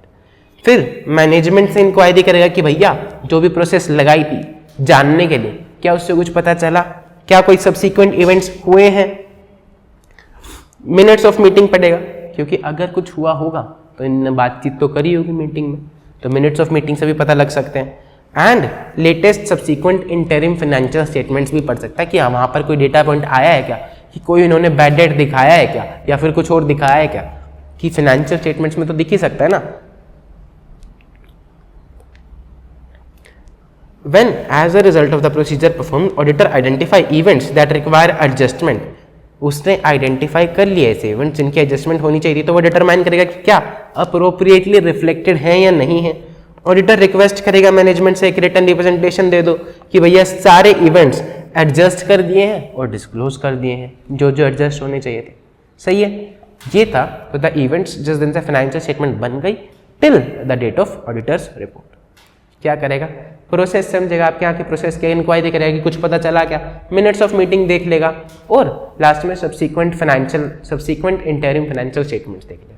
इन सब चीज़ों से उसको पता लग सकता है। फिर वो देखेगा जिन जिन की एडजस्टमेंट होनी चाहिए थी, क्या उनकी एडजस्टमेंट प्रॉपरली कर ली है या नहीं कर लिया, अप्रोप्रिएटली रिफ्लेक्ट हो गई है, और एक रिप्रेजेंटेशन ले लेगा मैनेजमेंट से, रिटर्न रिप्रेजेंटेशन, तो भैया लिख के दे दो कि तुमने सब कुछ सही कर दिया, डिस्क्लोज कर दिया, प्रॉपरली एडजस्ट कर दिया। इतने से बात है। Facts which become known to the auditor after the date of auditor's report but before the date of financial statement are issued। Audit report बना ली है लेकिन अभी इशू नहीं करे हैं फाइनेंशियल स्टेटमेंट्स। इस डेट में रिपोर्ट बन चुकी है, फाइनेंशियल स्टेटमेंट इशू नहीं करे। पहली लाइन तो वो हर एक में ये बोल देता है कि भैया ऑडिटर की कोई ऑब्लिगेशन नहीं है एडिशनल ऑडिट प्रोसीजर परफॉर्म करने की, लेकिन फिर आगे वो पूरी कहानी भी सुना देता है। फिर वो बताते हैं कि अगर उसको कुछ ऐसा पता चलता है कि had it been known to the auditor पहले may have caused the auditor to amend the auditor's report, वो मैनेजमेंट से आके बात करेगा कि भैया तुमने मेरे को पहले क्यों नहीं बताया, discuss the matter with management, determine कि क्या फाइनेंशियल स्टेटमेंट्स में अमेंडमेंट की जरूरत है, और इंक्वायर करेगा कि भैया मैनेजमेंट कैसे अब अमेंडमेंट करने वाले, क्योंकि फाइनेंशियल स्टेटमेंट भी बन चुकी है और ऑडिट रिपोर्ट भी बन चुकी है। बात समझ में आ रही है? अगर मैनेजमेंट अमेंड करती है फाइनेंशियल स्टेटमेंट्स तो ऑडिटर ऑडिट प्रोसीजर लगाएगा जितने भी जरूरी हैं, extend the audit procedure to the date of new auditor's report और provide a new auditor's report on the amended financial statement. The new auditor's report shall not be dated earlier than the date of approval of the amended financial statement. Management ने amend करे financial statement तो वो अपने audit procedures extend करेगा और जो फिर एक नई रिपोर्ट इश्यू करेगा। ठीक है, जो नई ऑडिट रिपोर्ट की डेट है वो जो नए सब्सिक्वेंट इवेंट्स हुए हैं, नई फाइनेंशियल स्टेटमेंट्स बनी है, उसके बाद की डेट होनी चाहिए। बात समझ में आई? देखो होता क्या है कि कंपनी में जब भी फाइनेंशियल स्टेटमेंट्स बनती है तो वो अप्रूवल के लिए जाती है बोर्ड ऑफ डायरेक्टर्स के पास, हायर टॉप अथॉरिटी के पास, TCWG के पास, कि भैया देख लो सब कुछ हमने सही बना दिया है। फिर वो जब साइन करते हैं तो उसको हम बोलते हैं कंप्लीशन ऑफ फाइनेंशियल स्टेटमेंट। अब जब इनको कोई एडजस्टमेंट करनी है, इन्होंने पुराने फाइनेंशियल स्टेटमेंट चेंज किए, तो वो दोबारा भी अप्रूवल के लिए जाएंगे। दोबारा अप्रूवल के लिए जाएंगे तो ऑडिटर दोबारा से ऑडिट प्रोसीजर करेगा। वो बोल रहा है कि डेट ऑफ ऑडिट रिपोर्ट तब होनी चाहिए, लेटर देन होनी चाहिए, कि पहले अप्रूव कराए हो फिर आपने ऑडिट रिपोर्ट इशू करी। कॉमन सेंस के बाद when law, regulation or FRF does not prohibit management from restricting the amendment to the effects of the subsequent event or event causing that amendment, those responsible for approving the financial statement are not prohibited from restricting their approval to that amendment. बात सुनो ध्यान से, language tricky है, easy सा point है लेकिन language थोड़ी सी tricky है। ये बोलते हैं देखो अब एक मेजर डेटर था जो कि बैड डेट हो गया, तो अब क्या इफेक्ट आएगा? पहली बात तो वो बैड डेट हटेगा, लॉस में जाएगा। फिर वो जो प्रोविजन आपने बना रखा था वो प्रोविजन हटाओगे। ठीक है, फिर आप देखोगे कि अब नया प्रोविजन कितना होना चाहिए। फिर और भी कैश वैश पे भी इंपैक्ट आ सकता है, आपके गोइंग कंसर्न पे भी इंपैक्ट आ सकता है, और उस डेटर से कनेक्टेड और भी कोई चीजें थी तो उन पे भी इंपैक्ट आ सकता है। बहुत सारी चीजें देखोगे, कोई केस वेस चल रहा था तो उस पर इंपैक्ट आ सकता है, लिटिगेशन पे इंपैक्ट आ सकता है, 50 चीज पे इंपैक्ट आ सकता है। FRF बोलता है कि भैया एक काम करना, पूरा मत कर, सारी चीजों का इफेक्ट मत दिखा। वो डेटर गया, उसको सिर्फ लॉस में दिखा दे, बैड डेट हटा, यानी कि सिर्फ एक चीज दिखा दे। When law regulation FRF does not prohibit management from restricting the amendment, सिर्फ एक चीज तक रिस्ट्रिक्ट कर दे अपनी अमेंडमेंट को, to the effect of subsequent event causing that amendment, फिर जो रिस्पॉन्सिबल है वो भी सिर्फ उस अमेंडमेंट को अप्रूव कर रहे हैं कि यार अब पूरी नहीं देख रहे हम दोबारा, सिर्फ उस अमेंडमेंट को हम अप्रूव कर दे रहे हैं। तो ऑडिटर भी अपने ऑडिट प्रोसीजर्स सिर्फ उस अमेंडमेंट तक ही रिस्ट्रिक्ट कर सकता है। बात समझ में आई? नहीं आई तो एक बारी रिवाइंड करके दोबारा सुन लो, समझ में आ जाएगी। In such cases the auditor shall either, वो क्या कर सकता है, दो चीजें कर सकता है, या तो उसने अपनी ऑडिट रिपोर्ट इशू कर दी थी, अब 2 पन्ने एक्स्ट्रा लगाए और उस पर डेट डाल दे कि भैया ये ऑडिट रिपोर्ट है पहले तक की, और इनने जो सब्सिक्वेंट एडजस्टमेंट किए ये 2 पन्ने की ऑडिट रिपोर्ट है उसके लिए 2 पन्ने ऐड करके एक एडिशनल डेट डाल दे, या तो ये कर सकता है या फिर एक नई ऑडिट रिपोर्ट इशू कर सकता है पूरी ही। बात समझ में आई? ऑडिटर की मर्जी। Amend the auditor's report to include an additional date that indicates कि ऑडिट प्रोसीजर जो है वो सिर्फ अमेंडमेंट तक ही रिस्ट्रिक्टेड है, या फिर एक नई ऑडिट रिपोर्ट बता दे, डाल दे, और उसमें EOM या OM पैराग्राफ में बता दे कि जो प्रोसीजर्स हैं वो सिर्फ सब्सिक्वेंट इवेंट की जो अमेंडमेंट थे उस तक ही रिस्ट्रिक्टेड है, एडिशनल प्रोसीजर्स। इन सम एंटिटीज मैनेजमेंट में नॉट बी रिक्वायर्ड, कभी कभी AFRF बोलते हैं कि भैया ठीक है 31 मार्च तक की दिखा दे, जरूरी नहीं है, मैनेजमेंट को रिक्वायर ही नहीं है कि अमेंडेड फाइनेंशियल स्टेटमेंट इशू करो, लेकिन ऑडिटर को लगता है कि भैया कल को ये तो मेरे को पकड़ लेंगे कि भाई तेरे को पता था क्यों नहीं बताया, तो ऑडिटर को लगता है कि मैनेजमेंट को बतानी चाहिए। ऑडिटर देखो दो चीजें हैं, जब मैनेजमेंट को रिक्वायर नहीं है तो ऑडिटर को भी रिक्वायर नहीं है कि भैया न्यू ऑडिट रिपोर्ट इशू करे। लेकिन अगर ऑडिटर को लगता है when management does not amend the financial statement but the auditor believes that they need to be amended, auditor को लगता है कि उनको अमेंड होना चाहिए, तो अगर ऑडिट रिपोर्ट उसने अभी तक नहीं दी तो वो अपनी ओपिनियन को मॉडिफाई कर सकता है कि भैया उसने बना तो ली थी लेकिन ऑडिट रिपोर्ट उसके पास ही है। लेकिन अगर उसने ऑलरेडी दे दी है TCWG को तो मैनेजमेंट को बोल सकता है, TCWG को बोल सकता है कि भैया मेरे को अपनी ऑडिट रिपोर्ट में चेंज करनी है, आप उनको शेयर मत करना। मैनेजमेंट कह रही है जा ना, तूने ऑडिट रिपोर्ट हमको दे दी, हम तो भेजेंगे गल्ले जो करने, ऐसा कह रही है मैनेजमेंट। देखो, if the financial statement are nevertheless subsequently issued without the necessary amendment, उसको अप्रोप्रिएट एक्शन लेना चाहिए। जैसे कि भैया पब्लिश करा दे न्यूज़पेपर में कि भैया उस पर रिलाई मत करना, या टीवी पे चला जाए कि भैया देख लो ये मैनेजमेंट की जो रिपोर्ट तुम्हारे पास आई है इस पर रिलाई मत करना, मेरे को अमेंडमेंट करनी थी, नहीं इशू कर दी। ऐसी ऐसी चीज़ें ताकि जनता अवेयर हो जाए, रेगुलेटरी बॉडी को बता दे, तो अपना अप्रोप्रिएट एक्शन ले जो भी लेगा। तीसरा केस, हमने 2 केस पढ़े, देखो कौन से 2 केस पढ़े, टाइमलाइन में आ जाओ वापस। पहला, फाइनेंशियल स्टेटमेंट फाइनलाइज होने से लेकर ऑडिट रिपोर्ट बनने तक, ऑडिट रिपोर्ट बनने के बाद से इशू होने तक। अब इशू कर दी मैनेजमेंट ने तो उसके बाद क्या करेगा? अब तो जनता के पास चली गई, क्या करेगा? फिर से वही बात कि ऑडिटर की कोई ऑब्लिगेशन तो है नहीं ऑडिट प्रोसीजर परफॉर्म करने की, लेकिन अगर उसको ऐसा कुछ पता चलता है जो उसको पहले पता होता और उसके वजह से वो अमेंड कर देता तो वो डिस्कस करेगा, डिटरमाइन करेगा कि अमेंडमेंट चाहिए और मैनेजमेंट से पूछेगा कि भैया तुम कैसे इसको अमेंड करने वाले हो। सेम बात है। अगर मैनेजमेंट अमेंड करती है तो सिर्फ नेसेसरी ऑडिट प्रोसीजर्स अप्लाई करेगा, देखेगा कि मैनेजमेंट ने क्या स्टेप्स लिए हैं टू इंश्योर कि जिसको जिसको वो मिली थी उसको अब ये बता दिया जाए कि भैया इस पर रिलाई करने की जरूरत नहीं है। वो देखेगा कि जिसको मैनेजमेंट ने इशू कर दी थी, मैनेजमेंट ने क्या स्टेप्स लिए कि भैया उनको दोबारा मेल भेजा, अखबार में पब्लिश करा, टीवी पे न्यूज़ दिखाई, क्या करा ताकि उनको इन सिचुएशन के बारे में इन्फॉर्म कर दिया जाए। फिर अपने ऑडिट प्रोसीजर्स को एक्सटेंड करेगा, एक नई ऑडिट रिपोर्ट देगा और EOM पैराग्राफ में बता देगा कि रीजन क्या है अमेंडमेंट के लिए।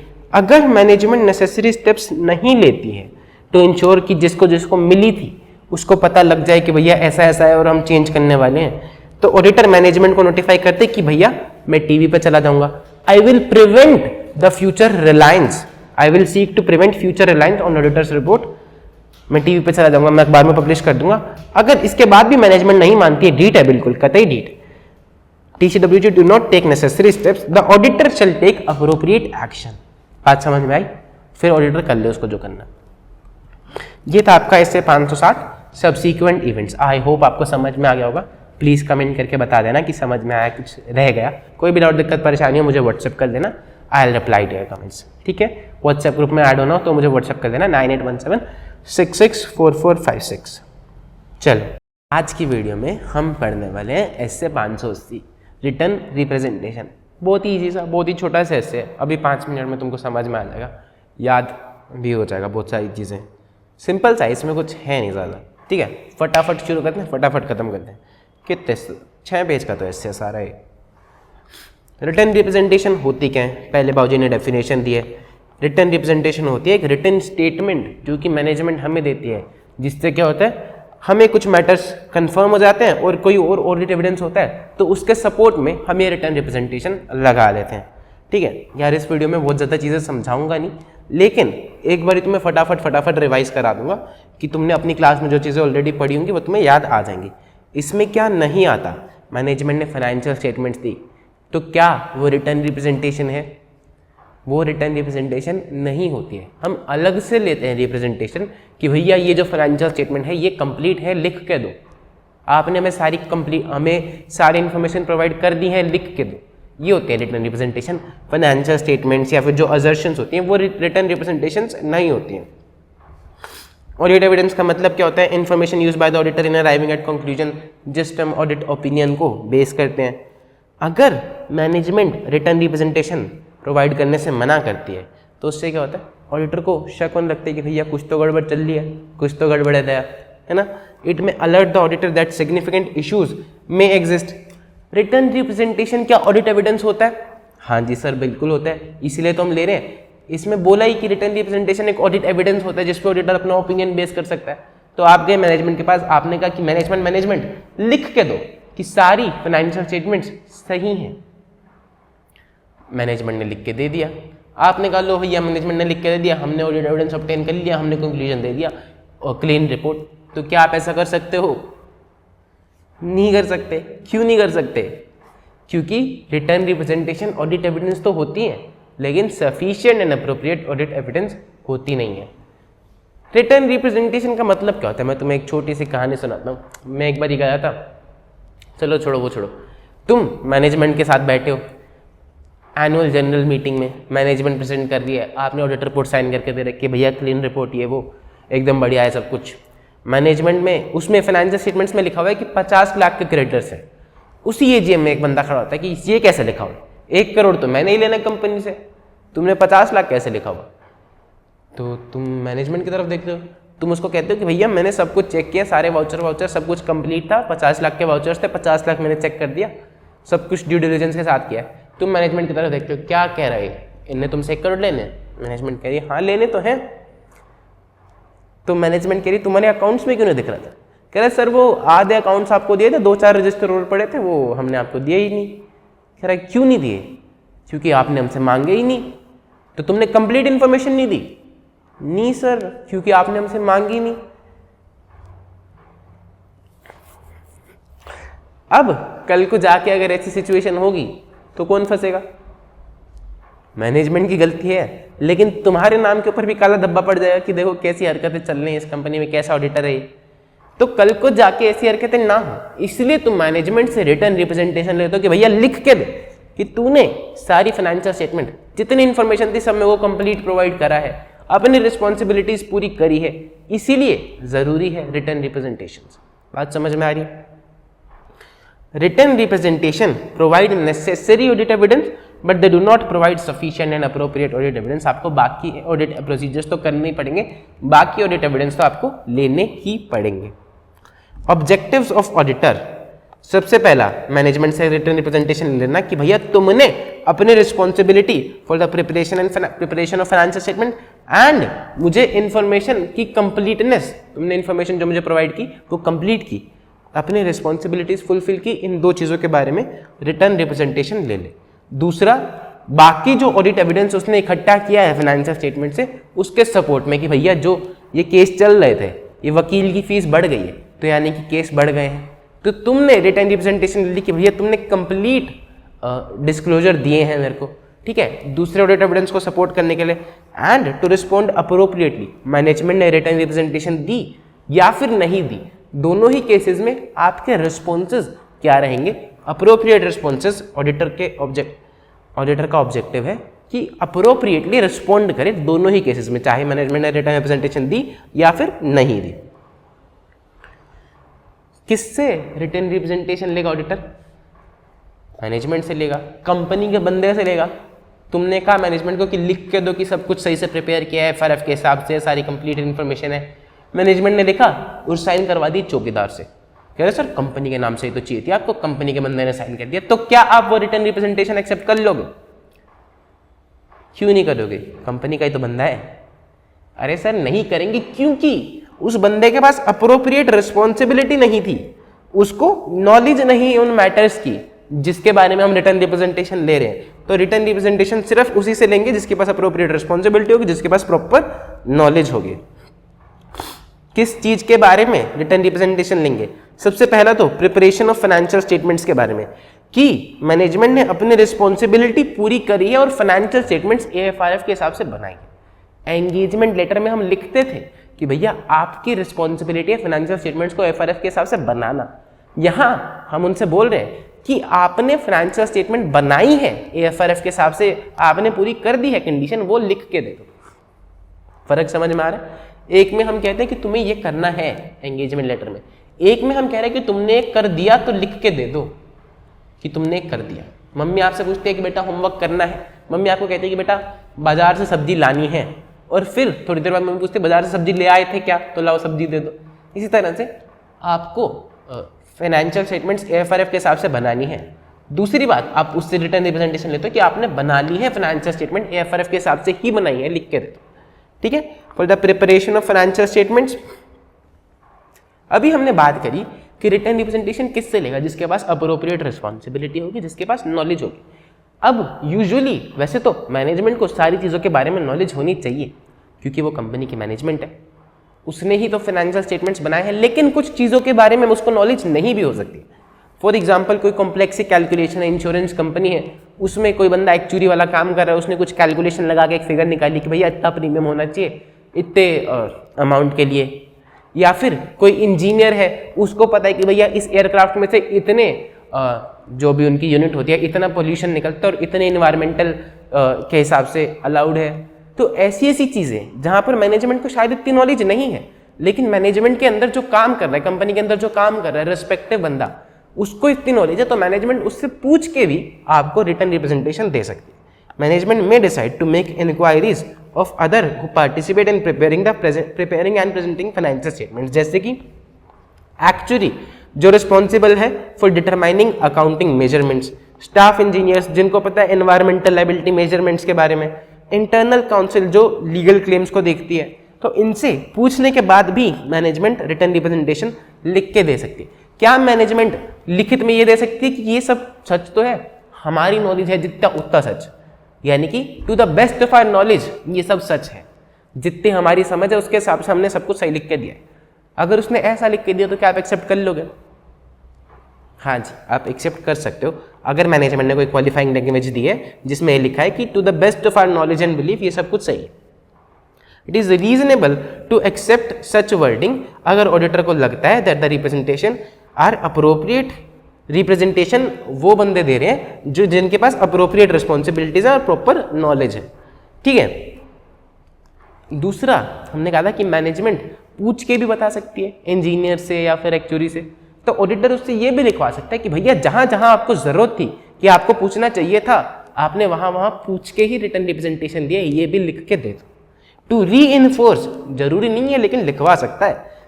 वो कह सकता है the auditor may request management to include in written representation confirmation that it has made such inquiries as considered appropriate. सही है। अब आप चाय की टपरी पे गए, चाय पीने लगे और वहाँ पर दो बंदे बैठे बात कर रहे थे कि ये कंपनी एक नंबर की चोर है, मैनेजमेंट एक नंबर की चोर है, इस पे पिछले साल मैंने केस किया था। सामने वाला बंदा कह रहा हाँ यार मैंने भी 3 साल से केस डाल रखा है, चल रहा, कुछ निकलता नहीं निकलता नहीं। तो आपको चाय की टपरी पे बैठे बैठे दो चीज़ें पता चल गई कि भैया कंपनी पे 2 केस चल रहे हैं, लेकिन आपने जब फाइनेंशियल स्टेटमेंट्स देखी थी उसमें तो डिस्क्लोजर थे ही नहीं इन केसेस के। आपने मैनेजमेंट से कहा कि मैनेजमेंट आप मेरे को एक कंप्लीट लिस्ट दो जो भी केसेस चल रहे हैं। मैनेजमेंट ने लिस्ट निकाल के दी, उसमें भी वो केसेस नहीं थे। आप मैनेजमेंट से रिटर्न रिप्रेजेंटेशन देना चाहोगे कि भैया आपने जो केसेस की लिस्ट दी है वो कंप्लीट है या नहीं है। Second, information provided and completeness. Auditor किस चीज के बारे में रिटर्न रिप्रेजेंटेशन ले सकता है कि भैया आपने जो इन्फॉर्मेशन मुझे दी है वो सारी रेलिवेंट इन्फॉर्मेशन दी है और सारी ट्रांजैक्शंस आपने रिकॉर्ड करी है, कोई भी छोड़ी नहीं। अगर उन्होंने केस रिकॉर्ड करा ही नहीं तो आपको पता कैसे चलेगा? You are not suppose to sit on the chai tapri and wait कि भैया कोई ना कोई आएगा और आपको केस की खबर मिलेगी। ये आपका काम नहीं। आप ऑडिटर हो, डिटेक्टिव मंगलू थोड़ी हो, किसी ने सुना तो नहीं। बात समझ में आ रही है? वो जासूस ही क्या जो मौका वारदात पे मौजूद ना हो, किसी ने सुना तो नहीं। Why written representations about management responsibilities are necessary. Audit evidence obtained during the audit, management has fulfilled its responsibilities regarding preparation of financial statements and about information provided and completeness of transaction is not sufficient without obtaining information from the management। वही वाली बात कि आप AGM में बैठे हो, आपने उससे बोला कि भैया तूने पूरी नहीं बताई, कह रहा तूने पूछी नहीं तो मैंने बताई नहीं। ऐसी फालतू की बात ना हो, इसीलिए बोलता है कि ये जरूरी है कि आप उससे ले लो कि आपने सब कुछ हमको प्रोवाइड कर दिया है, आपने सारी इन्फॉर्मेशन प्रोवाइड कर दी और जो इन्फॉर्मेशन प्रोवाइड करी है वो कंप्लीटनेस, वो कंप्लीट है। ऑडिट एविडेंस आपने जितने भी ले लिए वो इसके बगैर, रिटर्न रिप्रेजेंटेशन के बगैर सफिशिएंट नहीं होते हैं, मैनेजमेंट से कंफर्मेशन के बगैर सफिशिएंट नहीं होते। और एविडेंस आपको हमेशा कैसा ऑब्टेन करना होता है? Sufficient and appropriate. बात समझ में आई? अच्छा बताओ, ऑडिटर ने लिखवा ली कि भैया तुमने ये काम करा, तो क्या ऑडिटर दोबारा जाएगा कि तुमने सारी फाइनेंशियल स्टेटमेंट्स AFRF के हिसाब से बनाई है, सब कुछ सही रिकॉर्ड किया है, मुझे सारी इन्फॉर्मेशन सही दी है, तो क्या अब ऑडिटर दोबारा जाएगा रिकन्फर्म करने? लिखवा के ले लिया, अंगूठा लगवा लिया, क्या दोबारा जाएगा? नहीं जाना चाहिए, लेकिन जा सकता है, जा सकता है, जा सकता है। कब कब जा सकता है? Auditor may also ask management to reconfirm इन केसेस में जब जिन बंदे ने टर्म्स ऑफ एंगेजमेंट साइन करी थी, अब उनके पास वो रिस्पॉन्सिबिलिटीज है ही नहीं, वो छोड़ के चले गए, ठीक है। या फिर जो टर्म्स ऑफ ऑडिट एंगेजमेंट थी, टर्म्स में क्या लिखा था कि भैया आपकी ये रिस्पॉन्सिबिलिटी है कि प्रिपरेशन एंड प्रेजेंटेशन की रिस्पॉन्सिबिलिटी आपकी है, एफआरएफ के हिसाब से आप सब कुछ प्रिपेयर करोगे। ये मैनेजमेंट की रिस्पॉन्सिबिलिटी थी ना कि ऑडिटर को सारी इन्फॉर्मेशन दोगे, एडिशनल इन्फॉर्मेशन दोगे, ये मैनेजमेंट की रिस्पॉन्सिबिलिटी थी ना। तो ये सारी बातें वो रिकन्फर्म कर सकता है, लिखवा सकता है दोबारा से, जब जिन्होंने terms of audit engagement letter sign किया था अब उनके पास वो रिस्पॉन्सिबिलिटी है ही नहीं, या फिर पिछले साल terms of audit engagement sign किया था, या फिर उसको लगता है कि मैनेजमेंट कुछ अलग ही समझ रही, मैं कुछ अलग ही समझा रहा था, या फिर कोई सर्कमस्टांसेस में चेंज होता है जिसकी वजह से उसे लगता है कि भैया रिकन्फर्म करवा लेनी चाहिए, दोबारा लिखवा लेनी चाहिए रिटर्न रिप्रेजेंटेशंस। बात समझ में आई? अदर रिटर्न रिप्रेजेंटेशंस, अगर कोई और ऐसे बोलता है तो ऑडिटर वो वाले रिटर्न रिप्रेजेंटेशन लेगा। ऑडिटर ने एसए के हिसाब से बोली हुई रिटर्न रिप्रेजेंटेशन ले ली, अब उसको लगता है कि भैया कुछ और चीजें भी मुझे एज रिटर्न रिप्रेजेंटेशन ले लेनी चाहिए, तो वो भी मांग सकता है, ठीक है। और मैनेजमेंट की रिस्पॉन्सिबिलिटी से अलावा भी वो रिटर्न रिप्रेजेंटेशन मांग सकता है। मैनेजमेंट की रिस्पॉन्सिबिलिटी वाली तो मांगेगा ही कि तुमने अपनी रिस्पॉन्सिबिलिटीज पूरी तरह से फुलफिल की, लेकिन और बाकी भी मांग सकता है। किस तरह की बाकी? जैसे कि आपने जो सिलेक्शन किया अकाउंटिंग पॉलिसी का, ये अप्रोप्रिएट किया, जो भी मैटर्स एएफआरएफ के अंदर थे उनको उसी तरह से प्रेजेंट किया, उसी तरह से मेजर किया और डिस्क्लोज किया। For example plans and intentions कि भैया आपने गोइंग कंसर्न के हिसाब से बनाए तो हैं अकाउंट्स, लेकिन क्या आपकी नीयत भी है कंपनी की चलाने की, कि आप सोच रहे हो कि भैया 6 महीने में बेच डालेंगे कंपनी, क्या करेंगे, दूसरे बिजनेस में जाएंगे, मजा नहीं आ रहा यार इस बिजनेस में, क्या करें। तो आपका इरादा तो है बेच डालने का, लेकिन आप बना रहे हो गोइंग कंसर्न पे, तो ऑडिटर इस चीज के बारे में भी रिटर्न रिप्रेजेंटेशन ले लेगा। अब ये तो उसको फाइनेंशियल स्टेटमेंट में नहीं दिखेगा ना कि मैनेजमेंट का इरादा क्या है, तो उसको लिखवा के ही लेना पड़ेगा। सेकंड, लायबिलिटीज जो बताई आपने वो पूरी बताई हैं। आपका अपनी एसेट्स के ऊपर टाइटल है, कंट्रोल है। अगर आपने कोई चार्ज क्रिएट करवा रखा है तो वो प्लीज आप मुझे बता दो किस किस एसेट के ऊपर करा रखा है। और कानून के हिसाब से, रेगुलेशंस के हिसाब से, किसी कॉन्ट्रेक्चुअल अग्रीमेंट के हिसाब से अगर आपकी फाइनेंशियल स्टेटमेंट पे कोई फर्क आ सकता है तो प्लीज आप मुझे वो भी बता दीजिए। इन सब चीजों के बारे में ऑडिटर मैनेजमेंट से रिटर्न रिप्रेजेंटेशन ले सकता है। ये क्या है? Other than management responsibility, management की रिस्पॉन्सिबिलिटी के अलावा और क्या क्या रिटर्न रिप्रेजेंटेशन ले सकता है। Such a written representation may supplement but do not form part of the written representation relating to management responsibilities regarding preparation of financial statements। बात समझ में आई?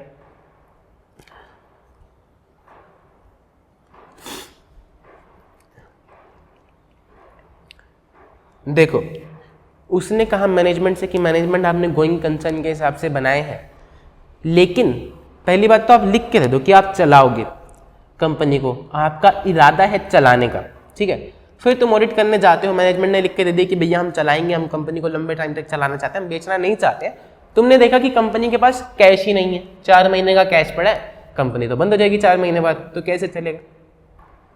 तो आपको ये भी देखना है कि क्या मैनेजमेंट की क्षमता है। जैसे दीपेंद्र गोयल जोमेटो का फाउंडर, उसने शार्क टैंक के इंटरव्यू में बताया कि भैया ऐसा 6 बार हुआ कि कंपनी के पास सिर्फ 4 महीने का पैसा था, लेकिन दीपेंद्र गोयल के पास नेटवर्क है, दीपेंद्र गोयल के पास स्ट्रैटेजी है, दीपेंद्र गोयल के पास समझ है कि भैया कंपनी को कैसे चलाना है, तो इसलिए वो इतने सालों से चला पा रहा है।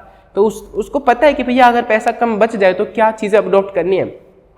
अगर उसकी स्ट्रैटेजीज काम नहीं भी करती है तो उसके पास नेटवर्क है, वो फंडिंग उठा सकता है, उसके पास एबिलिटी, उसके पास क्षमता है कंपनी में पैसे वापस लाने की, कंपनी को गोइंग कंसर्न बनाने की। लेकिन वही कोई और बंदा मैनेजमेंट में, मैनेजमेंट कोई और बंदे की है, कोई और कंपनी है जिसकी मैनेजमेंट को शक्ल देख के गोलगप्पे वाला भी उधार नहीं देता, और वो मैनेजमेंट कहे कि भैया नहीं हम चला लेंगे, हम पैसा उठा लेंगे, हम फंडिंग उठाएंगे। अरे कैसे उठा लोगे भैया, कैसे उठा लोगे? तुम्हारे पास क्षमता ही नहीं है। तो ऑडिटर को ये भी चीजें कंसीडर करनी है। देखो, उसको देखना है एंटिटी की past history in carrying out stated intentions की, वो जो बोलते हैं वो वैसा ही करते हैं ना। दूसरा, एंटिटी के रीजन क्या है इस एक्शन को चूज करने के, एंटिटी के पास क्या क्षमता भी है या नहीं है उस स्पेसिफिक कोर्स ऑफ एक्शन को पूरा करने की, ठीक है। एग्जिस्टेंस और lack of any other information that might have been obtained during the course of audit that may be inconsistent with management's judgment।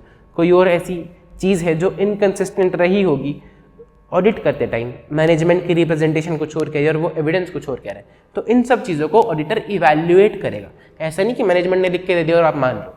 ऐसे कैसे आप कैसे चलाओगे कंपनी, कैसे कंटिन्यू करोगे, क्या आपके पास एबिलिटी है, ये सारी चीज़ें आपको उनसे उनका रीज़न जानना, आपको उनसे उनका एनालिसिस देखना है कि भैया देखो हम ऐसे ऐसे करने वाले हैं, ये हमारी स्ट्रैटेजी रहेगी, तब जाके आप उनकी रिप्रेजेंटेशंस पे रिलाई कर सकते हो। बात समझ में आई? रिटर्न रिप्रेजेंटेशन में कौन सा पीरियड कवर होगा?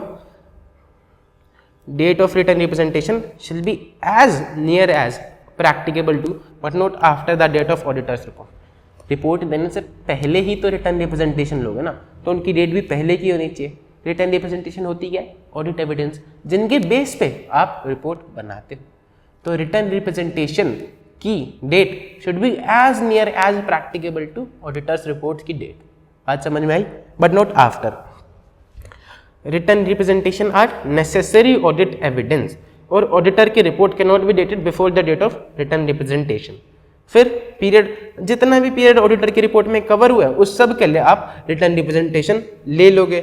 Management needs to reaffirm that the written representation it previously made remain appropriate, कि भैया जो हमने पिछले साल लिख के दिया था कि हमने AFRF के हिसाब से सब कुछ बनाया है, हमने आपको सारी रिस्पॉन्सिबिलिटी, हमने आपको सारी इन्फॉर्मेशन कंप्लीट दी है, इस साल भी वो सारी चीज़ें स्टैंड आउट करती हैं, इस साल भी वो सारी चीज़ें वैलिड है, मैनेजमेंट रीअफर्म भी करेगी।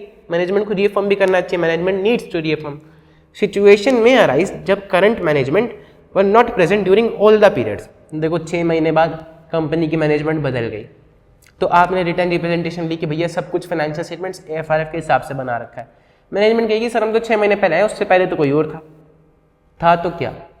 अब आप मैनेजमेंट हो कंपनी की, आप फाइनेंशियल स्टेटमेंट्स इशू करने वाले, तो आपकी रिस्पॉन्सिबिलिटी है और उससे आपकी रिस्पॉन्सिबिलिटी कम नहीं हो जाती। ऑडिटर उनसे रिटर्न रिप्रेजेंटेशन मांग सकता है और मांगेगा। बात समझ में आई? The fact, however, does not diminish such person's responsibility for the financial statement. Accordingly, the requirement for the auditor to request from them written representation that cover still applies. Form of written representation कैसे होगा? Representation letter addressed to the auditor. एक letter में होगा जो कि auditor को दिया जाएगा। अगर लॉ या रेगुलेशन ने बोला है, अगर सेबी ने, RBI ने या किसी भी कानून ने उस कंपनी को बोला है कि भैया तुम रिटर्न रिप्रेजेंटेशन लिख के दो कि मैनेजमेंट सब कुछ AFRF के हिसाब से बना रही है, ये लिख के दो, वो लिख के दो, मैनेजमेंट के रिस्पॉन्सिबिलिटीज क्या है सब लिख के दो और पब्लिश करो, हमें सबमिट करो, तो क्या ऑडिटर को दोबारा जाने की जरूरत है कि भैया तुमने पब्लिश कर रखा है कि भैया हम सब कुछ AFRF के हिसाब से बनाते हैं, लेकिन मुझे दोबारा लिख के दो? नहीं, दोबारा जाने की जरूरत नहीं है अगर कानून ने बोल रखा है। अगर कंपनी ने अपनी ही मर्जी से अपनी वेबसाइट पर कुछ भी डाल रखा है कि भैया मैं सबसे महान हूँ, मैंने सब कुछ AFRF के हिसाब से किया और ये है वो है, तो ऑडिटर जाके लिखवा के लेगा। अगर लॉ रेगुलेशन ने बोला है कि भैया आप ऐसे करो और उन्होंने कर रखा है, तो आपको लिखवाने की जरूरत नहीं है। बात समझ में आई?